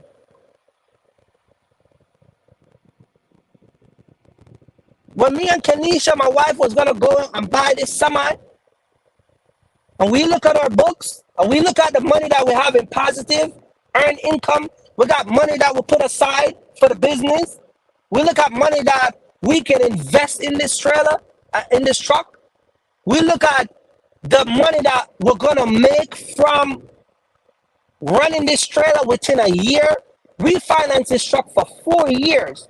We have a projected income for that 4 year to use this trailer, this truck and trailer. And so far, the ingredients that we're using is working so far because we plan to pay off the trailer within the first year, which we did. It comes out of the business account every month, $2,083. I can send it. I can show you guys the statement. I just register the truck, the trailer in Maine. So, but the point what I'm trying to say is, you spend 100 and change. I'm one of them dudes that you can quote unquote say I get suckered by the pandemic. But see, I ain't gonna come on the internet and tell y'all I'm struggling, because I'm really not. I don't have to go to some homeboy and try to figure out how I'm gonna light the semi. See, I'm not in that problem. I don't have to get into none of those conversations. Because I already did my numbers. I pre-did my numbers. So my numbers that I projected to be and the money that I'm supposed to be coming in, all of those numbers is turning up. They're showing up every month. They're showing up every week. Matter of fact, in the pandemic when we started, there was more numbers showing up than we predicted. And even now, today, in just this week, every week we come out here, numbers are still showing up more than what we predicted. So how am I going to complain about the trucking business when I'm not losing? I'm not losing a dollar. So I can't complain about something that I'm not losing. But now you saw YouTubers coming out, man, we're companies struggling, and oh my God, and we're okay. Never do the numbers. And another thing that let a lot of you guys struggle, you lean. This is you guys, you lean to one thing, which is DAT. You only have access to DAT. That's it. If DAT ain't giving you anything, you're done. See me? I got DAT, CAD, EAD. I got Mr. Perky. I got this. I got that. I got everybody. I got my personal broker. I got brokers in the phone here, brokers over there. I got my home customer. I got it all. I got resource. I got access. That's the two most thing you want in the trucking business is resource and access. The only thing brokers want from you and shippers want from you is guarantee. Guarantee that the load is going to be delivered. Guarantee that the load is going to deliver in time. Guarantee that the load is going to deliver undamaged. That's the only thing they require from you. See, a lot of y'all ain't got that. You ain't got no access. You ain't got no resource. You got a flat tire, you got to call somebody to lend you money for that flat tire.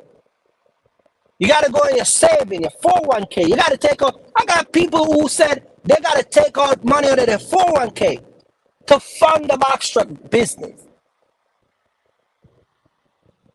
You got people who got a flat tire, and if they borrow the money from whosoever, they got to work that money to pay those people. You shouldn't be running a business and don't have capital put aside. If my engine and my truck right now blow, I have money put aside. I can replace it up to $45,000. Same thing with the transmission. And that's raw cash. That's just raw cash. Now, if I need a credit line, if I need to use my credit line, I can go up to 100,000 and just buy a new truck. You understand what I'm saying? So, what the point that I'm trying to make is these units are expensive. These trucks are expensive. So, if you're coming out here and you don't have the capital, the resource, the access to come out here and run these stuff, you're not going to last. And then you don't have the capital resource to access, but you're coming out here looking friends and think everybody's your buddy. Then you go on social media and you watch all these liars. Instagram, Facebook, all over, just lying to you.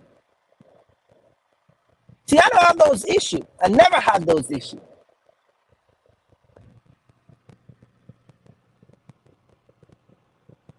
And go back to, if my tranny blow on this truck, if my transmission go out on this truck or engine go out on this truck, I spend $9,000 for extended warranty.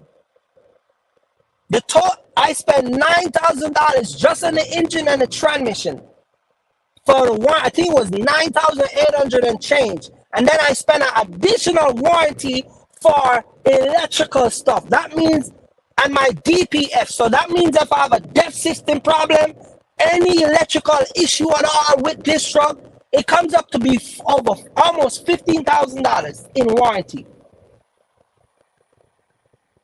And the warranty lasts for up to the truck is 700,000 miles or 2.5 years. So the first 2.5 years are 700,000 miles.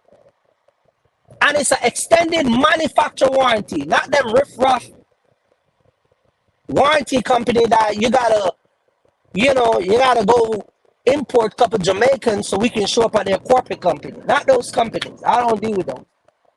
See, I can talk those stuff because I'm not even gonna use that. Because I'm going through the right way. But you get what I'm saying. So am I trying to go out tomorrow? I ain't gotta do nothing. I already paid that money. Put it down. See, we do all of that. So now I just drop my truck off, transmission get changed. I was going to California and the water pump on this truck went out. In Sacramento, California. I never did a video and talk about it.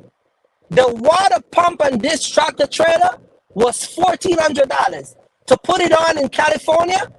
And me and someone was having a conversation about how is it that the cost of the labor now is more expensive than the price of the parts to put it in. It came up to be about $1,700 and change to put it in. And then on the bill that they printed out, they got miscellaneous was another $300 and something. Then disposable of whatever it is, then environmental fee in California. One of the things I learned quickly about California, you do not want to break down in California because they charge for even a rubber to be running on the road. They got so many fees from these mechanic shops, it's ridiculous. But I didn't have to pay for those fees because it was on a Volvo. It was covered by Volvo. But I still got a printout of what the bill was. So if I had went, that would be a little over $3,000 for a new water pump. The only thing you do is take 2 days out of my work time. So you really gotta have money. If you don't have money, get you some friend with money. And when I say friend with money, I'm talking about people that can let you have access to capital. Go build the relationship that a bunch of you see. Y'all build friendship and relationship in the wrong places. You need to be building relationship or friendship with your banker. You need to build friendship or relationship with companies that when you need them, you can get access to capital and resources. You don't need to be building relationship and friendship with brokers and dispatchers that are ripping you off.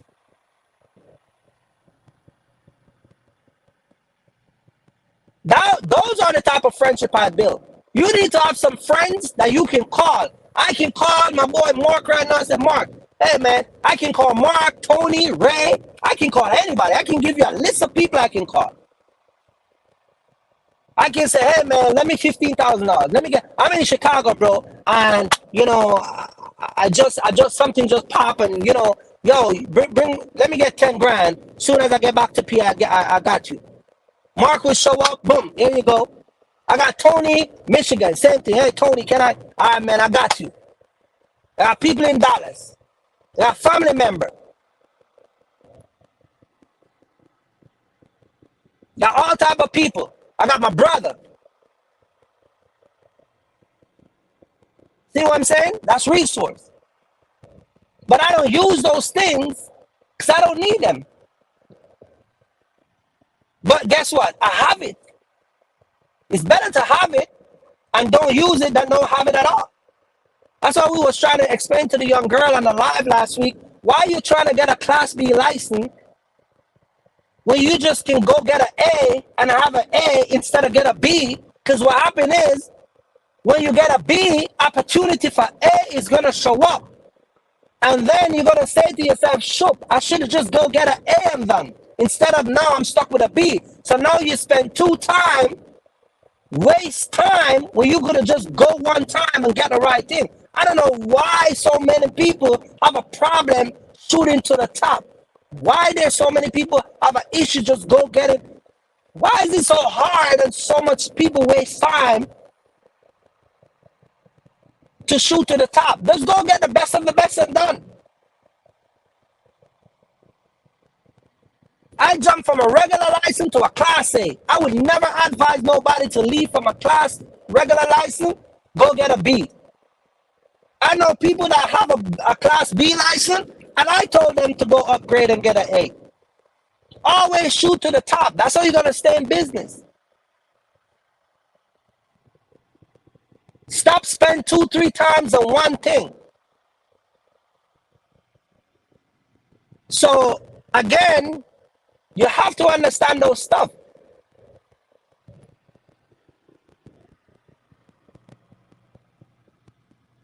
Everybody want to be like Cookie Fresh. Everybody want to be like Mark the Mentor. Everybody want to be like somebody. You need to be like you. Because my burden, my responsibility, my drive, even if I offer that to you and promise to protect you and shelter you and give you access to the things that I have access to, a lot of y'all wouldn't last. I made there was a big thing happen last week on the Wise Man podcast, but I can honestly say, if I was supposed to give a lot of people out 1-year contract to come and work for me, a bunch of y'all wouldn't last. You wouldn't last. You wouldn't last. You would give up. You wouldn't last. It wouldn't work.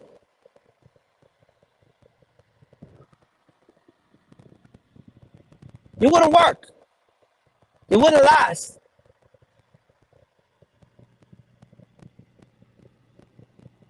So you got to understand, you got to first identify, what do you want coming in trucking? Where you want to go? Where do you see yourself? All of that stuff you got to ask yourself. And once you identify all of that, then you start work towards it. I don't ever having a lot of issue that a lot of guys have. And a lot of people, I feel bad for a lot of people that get a lot of bad information and who people take advantage of. But then a lot of people, I don't feel bad for y'all, because that's what some of y'all look for deliberately. You don't want to hear no truth. You don't want to do things the right way. You don't want to hear you don't want to hear just like people call me and they want to figure out how to drive 24 hours and manipulate the ELD system.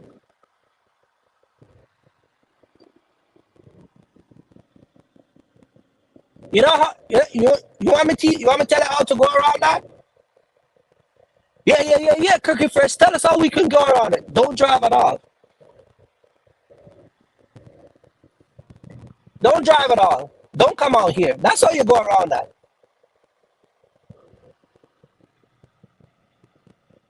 That's how you go around it. Just don't come out here. Some people you gotta stop taking bad advice. Stop look at everybody on the social media platform and think that they're out here for your best interest, because they're really not. And brokers and dispatchers, they're not gonna come out here and run your truck partial. They're not going to do it. They're never gonna do it. And I see a lot of these YouTubers now talking about partial this and partial that and mentioning partial. And yeah, you got it, no partial, blah, blah, blah.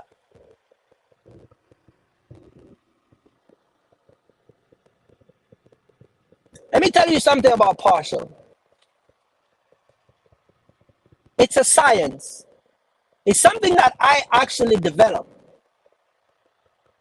You get what I'm saying? Because I figure out if I run my truck at a certain cost, and if I put a certain amount of freight on my truck, using the method and the remedy that I do, I'm driving up my profit. See what I'm saying? A lot of y'all don't know this. But for the people who are here, I'm going to tell you.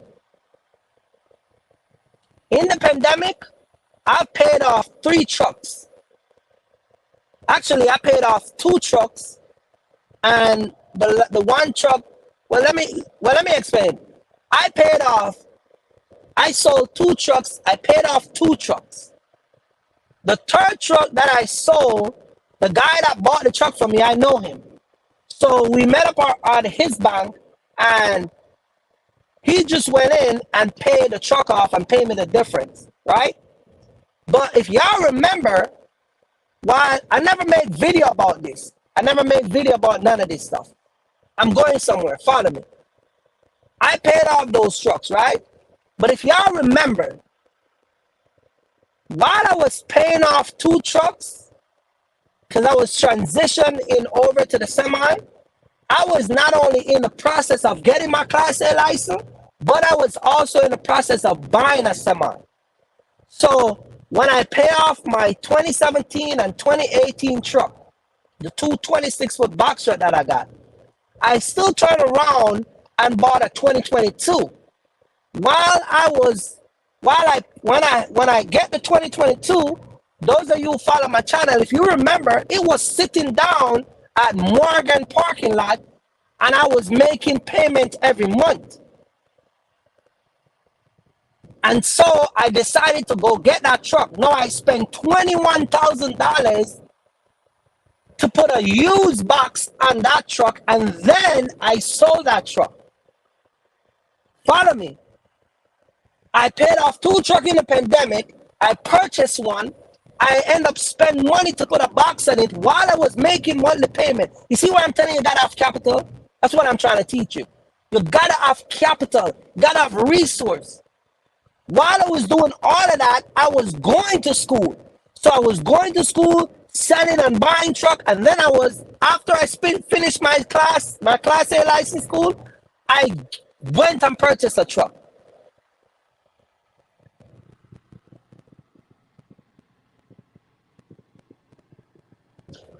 I couldn't be a guy who have 4 trucks with all that debt hanging over my head. But I was a smart businessman. I realized that the market and the way I wanted to go and what I wanted to do, I realized that I needed to shift the way I was doing business, not only from a business point of view, but looking at the profit that I was going to be making. I looked at it and said, you know what? I'm going to move into the semi world. And what did I did? I shift in the semi world. Now, you guys who watch the channel, you remember when I first came out here, what was one of my first set of video? When I first came out here, partial in the semi. So I used the method that I was doing in the box truck and integrated into the semi, right? So now I'm taking this truck fit 28 pallets, 45,000 pounds. So I increase in pallet count and increase in my weight. Now I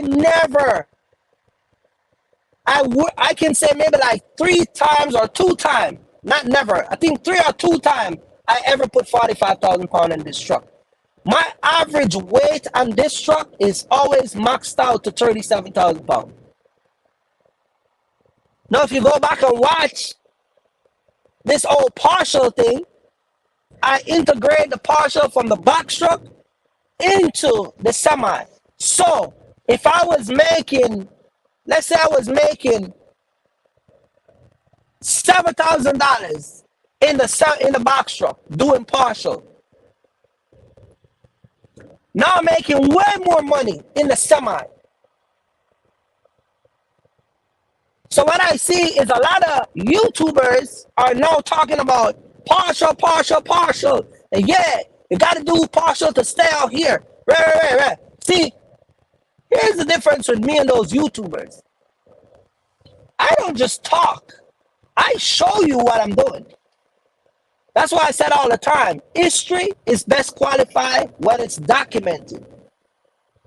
Every single thing that I talk about, you guys, when I talk to you guys on the internet, everything that I do and I say on the internet, I got documentation of it.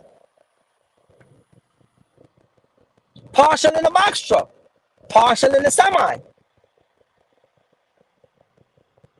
So I'm not just coming on the internet and saying, sitting on live and say, yeah, guys, you guys really need to learn partial because, and I never show it. It's never around. It's nowhere in my channel. They're just echoing this old partial thing because they realize that a lot of people now are hip to partial. They realize that it would be more profitable for them to have this type of conversation about partial because the whole entire market have shifted to what they used to promote, and it's not what they're promoting back then. It's not there no more. Amazon is dead. That ain't coming back ever. That is just out of here. Amazon it's done. Amazon do a whole entire 360 and some of you guys. I remember when Mark talked about the 180 days, there were people that was on the computer typing up to do sign up for Amazon. And Amazon just do a 360. And so when they hit the submit button, the application get rejected. They get an email back. Unfortunately, we cannot process your Amazon application. You do not meet your qualification at this time. Please try back at such and such time, blah, blah, blah. So now, those people who promote them to go do the Amazon relay stuff, now they're stuck with a truck and a truck payment, and they're not doing OTR. They're not coming out here with your boy Kirky Fresh. They're not, for what? They're not doing final mile, big and bulky. They're not gonna lift up no refrigerator. They're not gonna do none of that stuff. So now they're stuck with a truck payment. So what they do? They either return the truck or they got to just decide that they're going to have to figure it out. So those YouTubers who shove you into trucks to go to Amazon, they leave you out here hanging. So now they come back to the drawing board and they're like, I'm watching Mark and I'm watching Kirky Fresh. I'm watching Mark the Wise Man podcast. I'm watching Mark the Mentor. He got a lot of info. I got Kirky Fresh that he just talk about this partial stuff.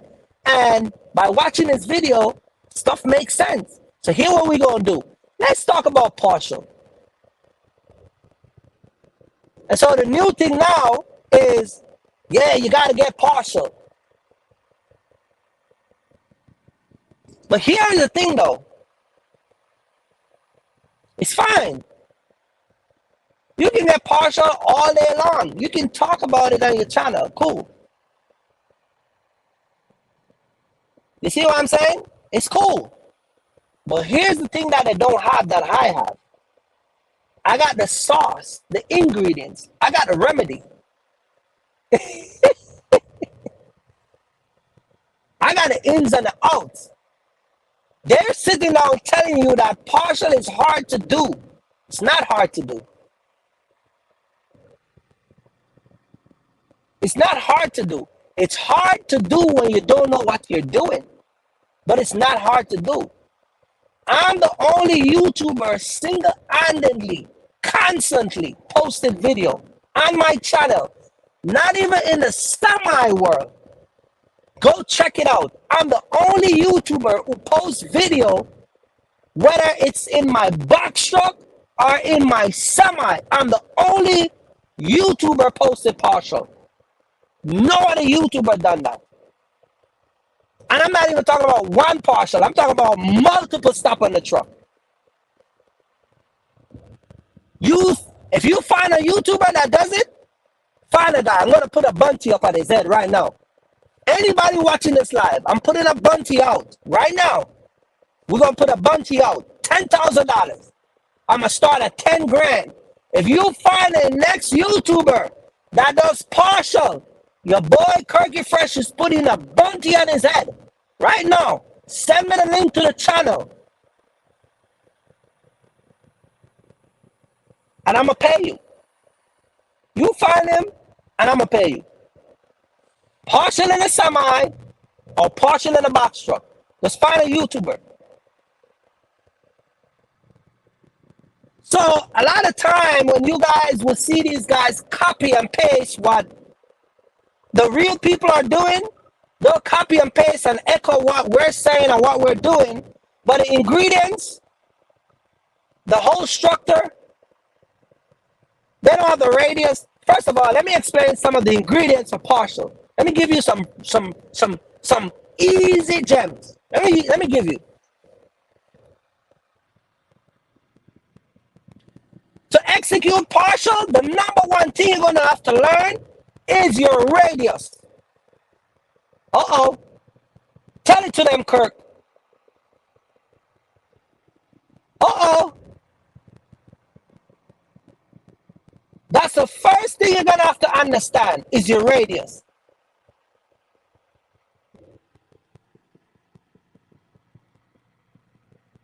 See, a lot of these guys, they just come on here and they just talk, man. So I keep telling you, stop, leave social media alone.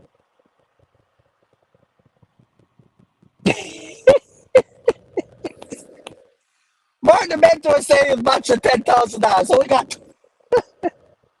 we got 20 grand on the guy head, Mark. $20,000. You find a YouTube channel, the first person who can submit a video of a YouTuber channel.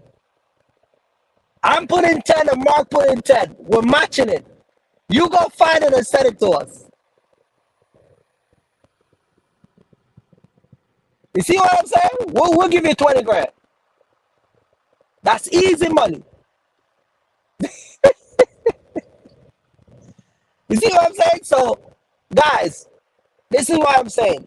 I understand business. I understand the terminology. I understand the way to use your truck. I understand that business is not about friendship, but relationship that you're building with business people out here. Learn how to talk to people. Know who to network with. Hang out with the right people, you get the result that you want. Limit your internet use when it comes on to information pertaining your business, and make sure whatever source you're using, you vet them. You get what I'm saying? You do all of that stuff. Because one thing that a lot of y'all gonna find out is once you cash up a guy, once you sell a guy, once you whatever you do and send them money, you ain't getting it back. You ain't getting it back. So you gotta understand that. So you have to understand, okay, so how do I do all of this? Learn to understand. First of all, you need to go back to the drawing board. And for a lot of you new guys out here who are running these trucks, you need to really sit down and pay attention. Stop making the same mistake. If one broker sucker you, don't let another broker sucker you. If a dispatcher play you, cut them off. Stop sitting in the truck. This is some of you guys. This is not some of you guys. This is how some of you guys run your business. You get up in the morning. This is you guys. You get up. You sit down. You go to, you get ready for work. You sit in the truck. You watch the clock. All right, 5 minutes to 8. Okay, 8 o'clock. You grab your phone. Hey, Joe, what's up, man? Yeah, I'm over here, man. I'm I'm over here in Brownsville, man. I'm sitting down at the truck stop, man. Yeah, I'm empty from last week. Remember that load they gave me to drop off? Yeah, I'm right here. I'm waiting on you, man. All right. Let me start up my computer. And then you call back 2 hours. Yeah, I'm still looking, bro. Call back another 2 hours. Yeah, and this is you all the time. You just sitting down in the truck. You just there. You're not on your laptop looking for no load. You're not calling around. You're not trying to. You just here talking to your girl and just waiting. Talking to your girl, waiting. And she calling you. You ain't got none yet? No, not yet. You ain't got none yet? No, not yet. Joe don't call you back yet? No, not yet. And then in the midst of that, she telling you, the baby Pampers is, she just used her last box of Pampers. Not yet? No, not yet. Yeah, she need a bottle of feeding. Joe don't call you yet? No, not yet. You just turn everything over to Joe. And then when Joe finally call you back, Joe send you over to a loan that don't pay crap. It's just a waste of time.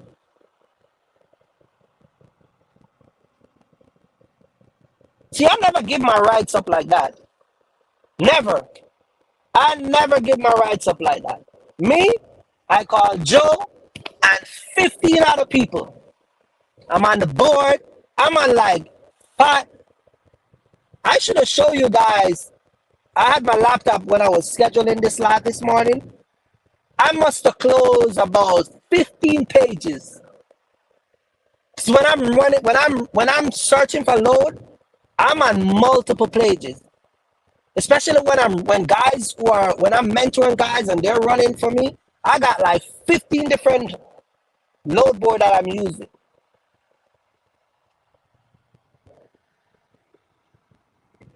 And guess what? You guys are paying for truck stop, you're paying for DAT, you're paying for some other names that I don't know. All the loads board I'm using, they're free. You paying 150 here, 100 in this. You're paying for 550 for Selectus. And I'm over here taking advantage of all the free load board. And I'm getting partial. I'm booking up load every day. I'm calling my customer. Yo, what's good? You over here 40 hours waiting on Joe. Waiting on Tim. Waiting on Susie and Shanna and Patrice. All these other girls and all these other guys that have these brokers and dispatcher company. You're just sitting and waiting on them. Call you back 4 o'clock. Joe don't call you yet? Nah, man. I guess you have to just call it in. Hey, call it back. Hey, buddy. I don't find anything for you today, man. But guess what? I think I might have something for you tomorrow. Not sure, not concrete yet, but I think I might have something for you. So you lose a day. Your wife called you and tell you the baby need a box of Pampers. They're in the last box. The baby need milk. You got your rent coming up, your mortgage coming up, your light coming up. You got to pay for the car your wife's driving. You can't afford to lose a day, bro. That's not no joke. Like, you know what I'm saying? You got a truck payment coming up, insurance. You got to take very, very aggressive action.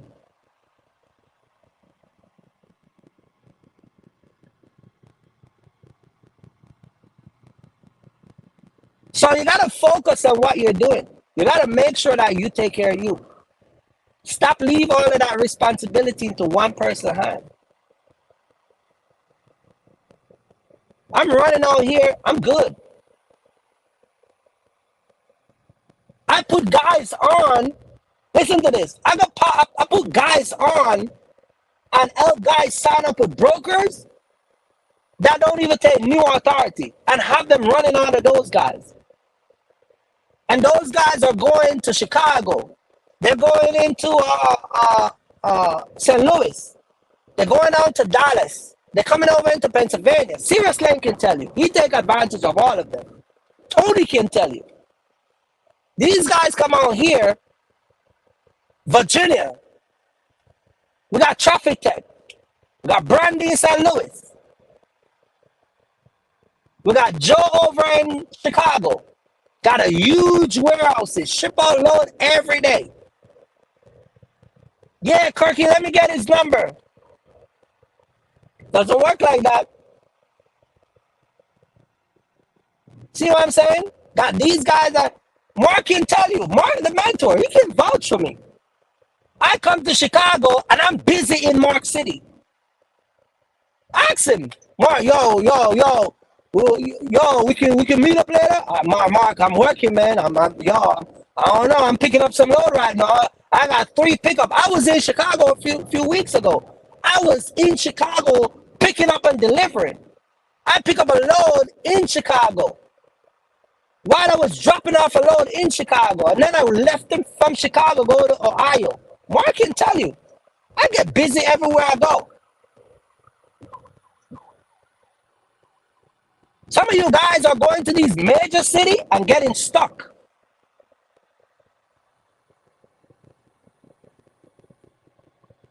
So you guys really got to pay attention to what you want. Always pay attention to what you're doing. Always pay attention to what you want. Never turn your business over to these brokers and dispatchers. And remember, none of these guys are your friend. They might like you. You and them is cool, but it's all business. Keep it strictly business. Keep it strictly business. It's all business. And tomorrow when I come on the live, I'm going to talk about running a business in the red and running in the green. And I'm going to show you guys when you're running in the red, what it looks like. I mean, I got people that call me that are running in the red for the last 6 months. The last 6 months been running in the red. And listen to this. It's crazy because here's the thing. They're running in the red, and when I say running in the red, I'm talking about losing money. They're not making any money, but they're committing violation on top of violation because they don't even understand the fundamental basic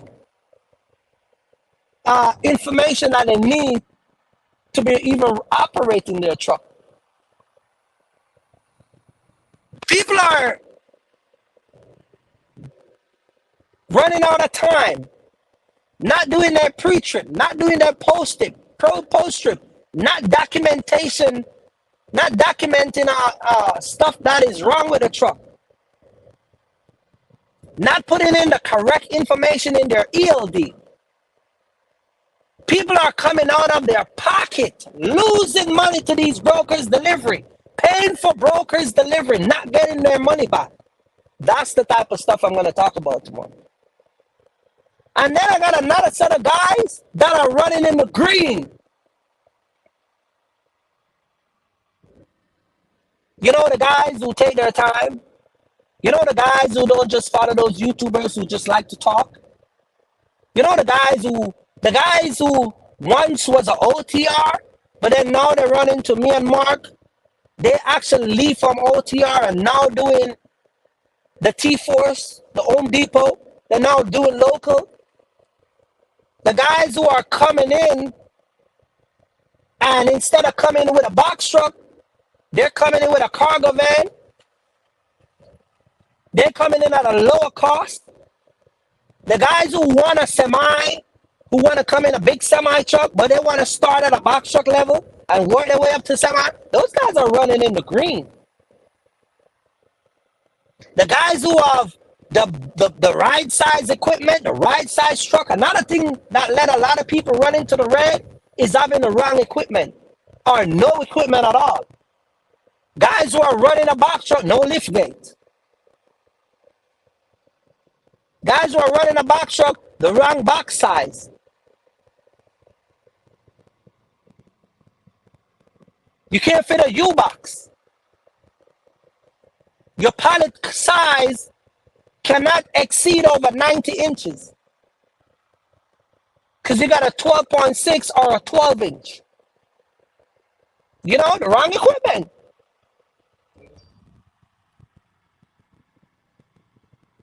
So you're running in the red. There's less load to put on your truck. You know, you got guys who are running in the green because they decide to spend the money and take the time to actually learn and adapt and apply the knowledge that they learn from people like me and other guys on the internet that talk about business and do it the right way. They literally take the time to do it. The guys who don't want to jump the line, the guys who don't see box truck business as a box truck quote-unquote game or a box truck quote-unquote hustle. It's not a game, it's not a hustle, it's a business.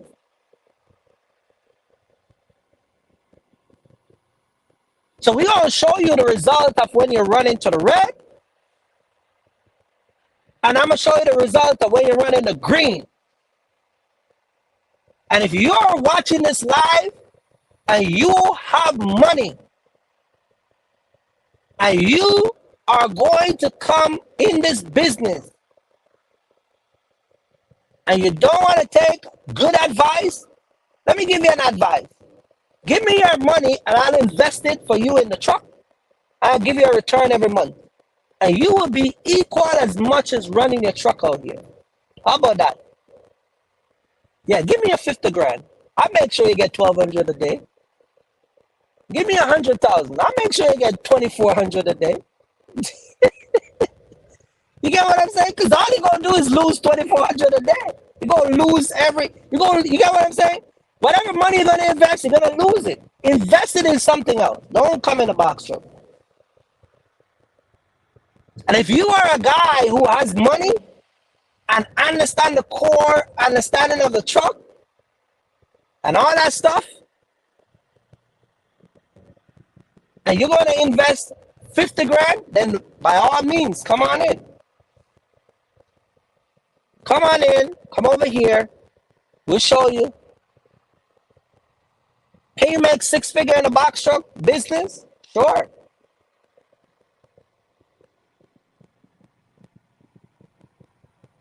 Can you make 7-figure in the box truck business with no truck? I don't know about that. Other people say you can do it. I don't know.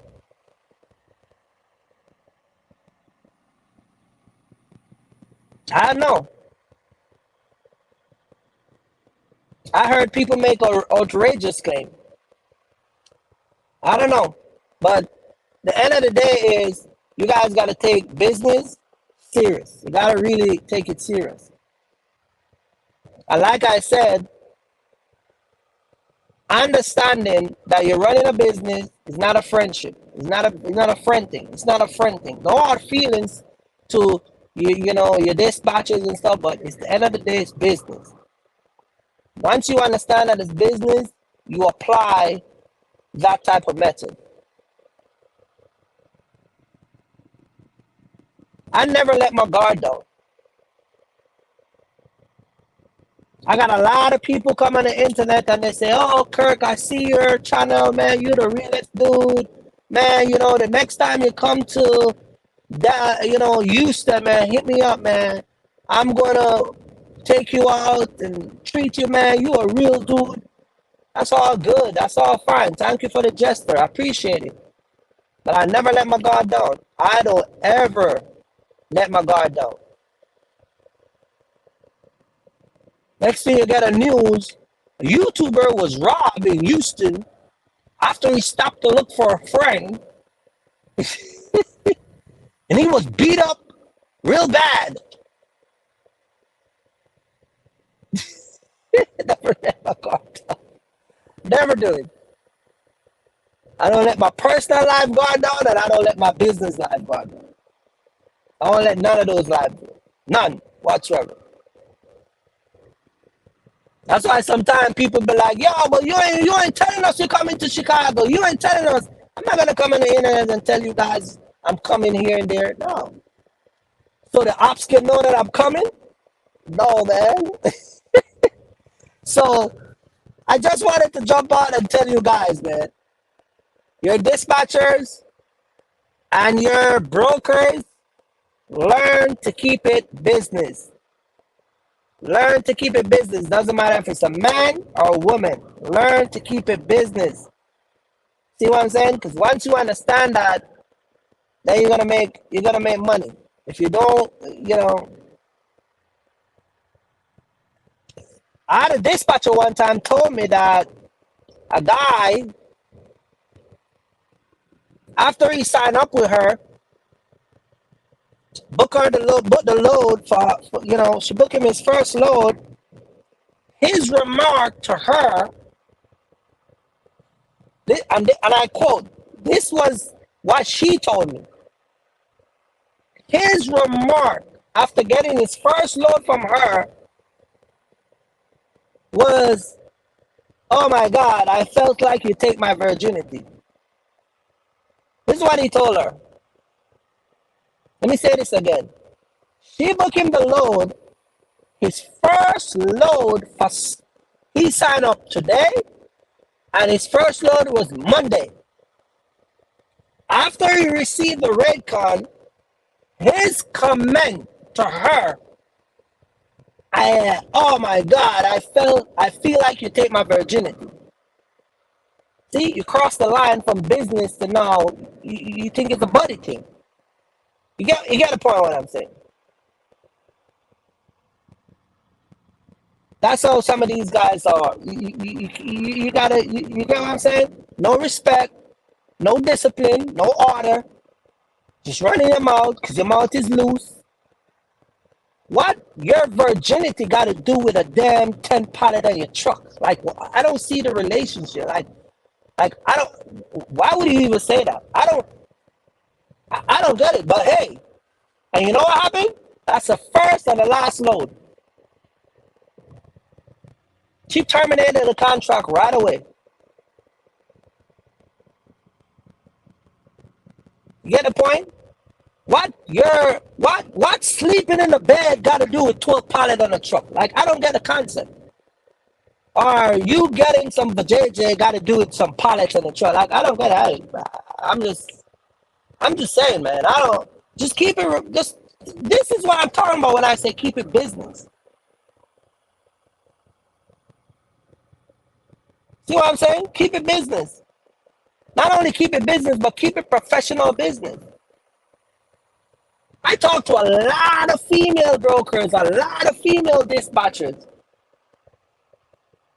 I had a dispatcher, I had a broker right now that is assigned to my account as a female, white girl.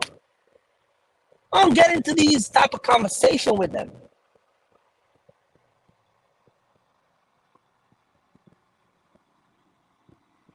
So you guys gotta just remember, just keep it professional.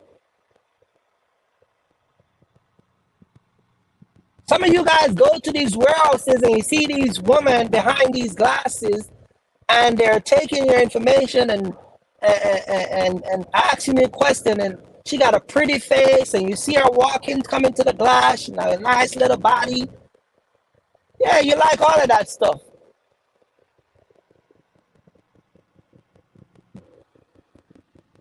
And then she come to the window, and your first comment, I like your space teeth.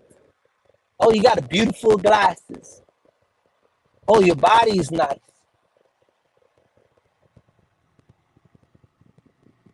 Where you from?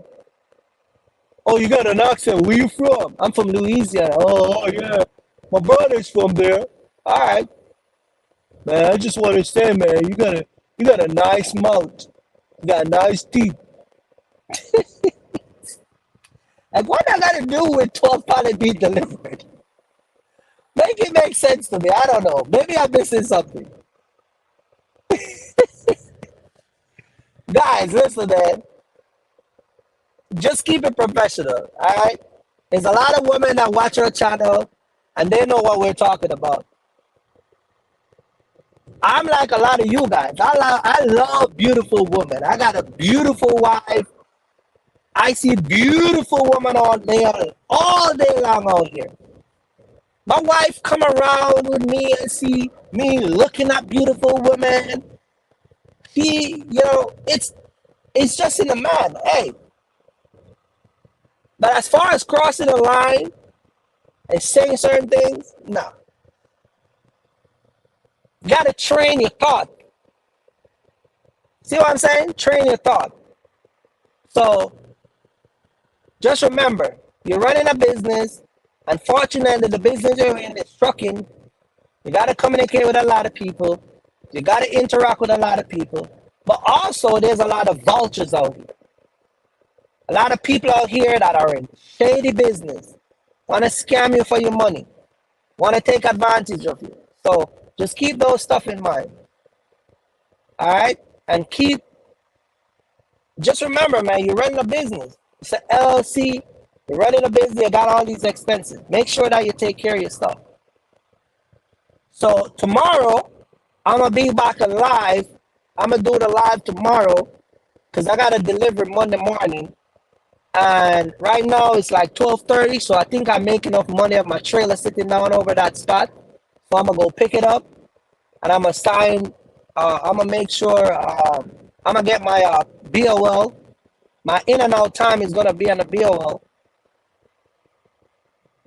And I'm going to submit that to the broker so I can get that detention money.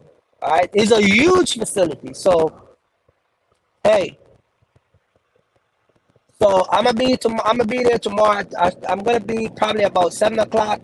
I'm gonna be in a hotel, so I can put everything together, and then we're gonna talk about why some of you guys running in the red and the green and the difference, and just go into it. And I'm gonna talk to you guys again about the rates and the state of the market right now. But a lot of you guys who are in business are already coming out here running around. Just stop making the same mistake. Stop making the same mistake. If you have a broker that you suspect that is ripping you off, go find a different one. Same thing with a dispatcher. You know what I'm saying? And for all you other guys, stop calling me and asking me to commit criminal activity. I'm not gonna answer you about no criminal activity. Okay? If you buy a truck for $120,000, you wanna go put it on fire, go put it on fire. Don't ask me. Okay? Don't ask me. Go put it on fire. All right? You don't need my confirmation for that. So I just want to say shout out to everybody that was here. We've been on here for like 2.5 hours. I just want to jump on. Shout out to Mark the Mentor, Daniel. Shout out to my girl Sway. My beautiful girl Sway.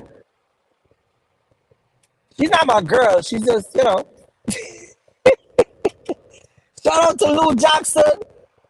Shout out to Mark Brown. Shout out to everybody that's in the live, man. All right. Don't forget to hit the like button. All right. Shout out to everybody that's. I haven't seen Sway in a minute, so that's why I shout her out like that. But she know what time it is. All right. So shout out to her and big up to her. All right. And oh, I shout out to Daniel already. Mark Brown, yeah. Shout out to everybody. District Boss. Shout out to Devante. Lou Jackson. All right. Shout out to everybody. Shout out to Lou Jackson. Lou Jackson liked to get into war with Mark the Mentor. But I'm gonna wrap it up here, guys. Don't forget to like, subscribe to the channel, hit the notification bell. I hope I didn't wake you guys. Hope I didn't wake a couple of you guys up this early. But I think a lot of you guys are in bed, sleeping at the truck stop, whatever. And guys, listen. Me and Mark is working on some stuff. I think that's gonna be empowering a lot of people, because I think at this point we're gonna be creating some form of, we're putting some stuff together. We're working on some stuff that I think is gonna be beneficial to a lot of people that watch our channel, and that's gonna be very useful to a lot of people. So we're working on a lot of stuff, and we're gonna be coming out next season on the Wise Men podcast. And we're gonna be doing a lot. Let me just say this: we're gonna be doing a lot more next season than what we're doing this season. Let's put it like that, all right? And it's a lot of it is gonna gear towards benefiting you guys. Okay? We don't make money from social media. I don't make money from social media.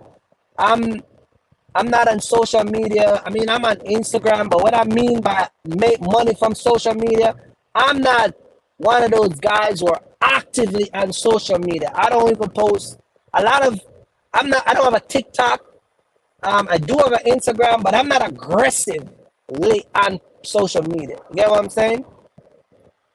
And so most of my money that I make is not from social media. It's from me working. So with a lot of you guys that watch our channel, support the channel. You know what I mean? Support the channel, because we do these live because we want you guys to learn and educate yourself about how to do business. But also, you guys got to remember that it's taking time away from us to do these live. Like every time I do a live, I'm not complaining. That's not what I'm doing. You guys know me. For instance, every time I do a live, it can cost me upwards of $180 to $200, because I don't stay in those riffraff hotels. When I go to a hotel, it gotta be bougie, like, yeah. You see what I'm saying? So support the channel, and what I mean by support, I'm not saying you guys, asking for money. What I mean is that subscribe to the channel, hit the notification bell, like the live, watch the video, like the video. You get what I'm saying? That sort of thing. All right. If you want to drop a super chat or whatever, that's fine. But what I mean by support the channel is hit the like button, share the video, whatever. Subscribe to the channel. You know what I mean? And that way the videos and the live can get pushed through the algorithm. And that way YouTube can push the live or the video, the message go out, and then I can get a check from YouTube. All right. So if you want to support the channel, support the channel. All right. But I'm gonna run right now. Thank you guys for watching. Shout out to everybody. Stay safe, and like I said, man, just be careful what you do. All right. I know social media is the new Google, but be careful of your search. Social media is the new Google, but be careful of your search. All right. Peace out, and I'll catch you guys tomorrow. Peace out. It's your boy Kirk, back again with the next slide, man. Peace out. All right.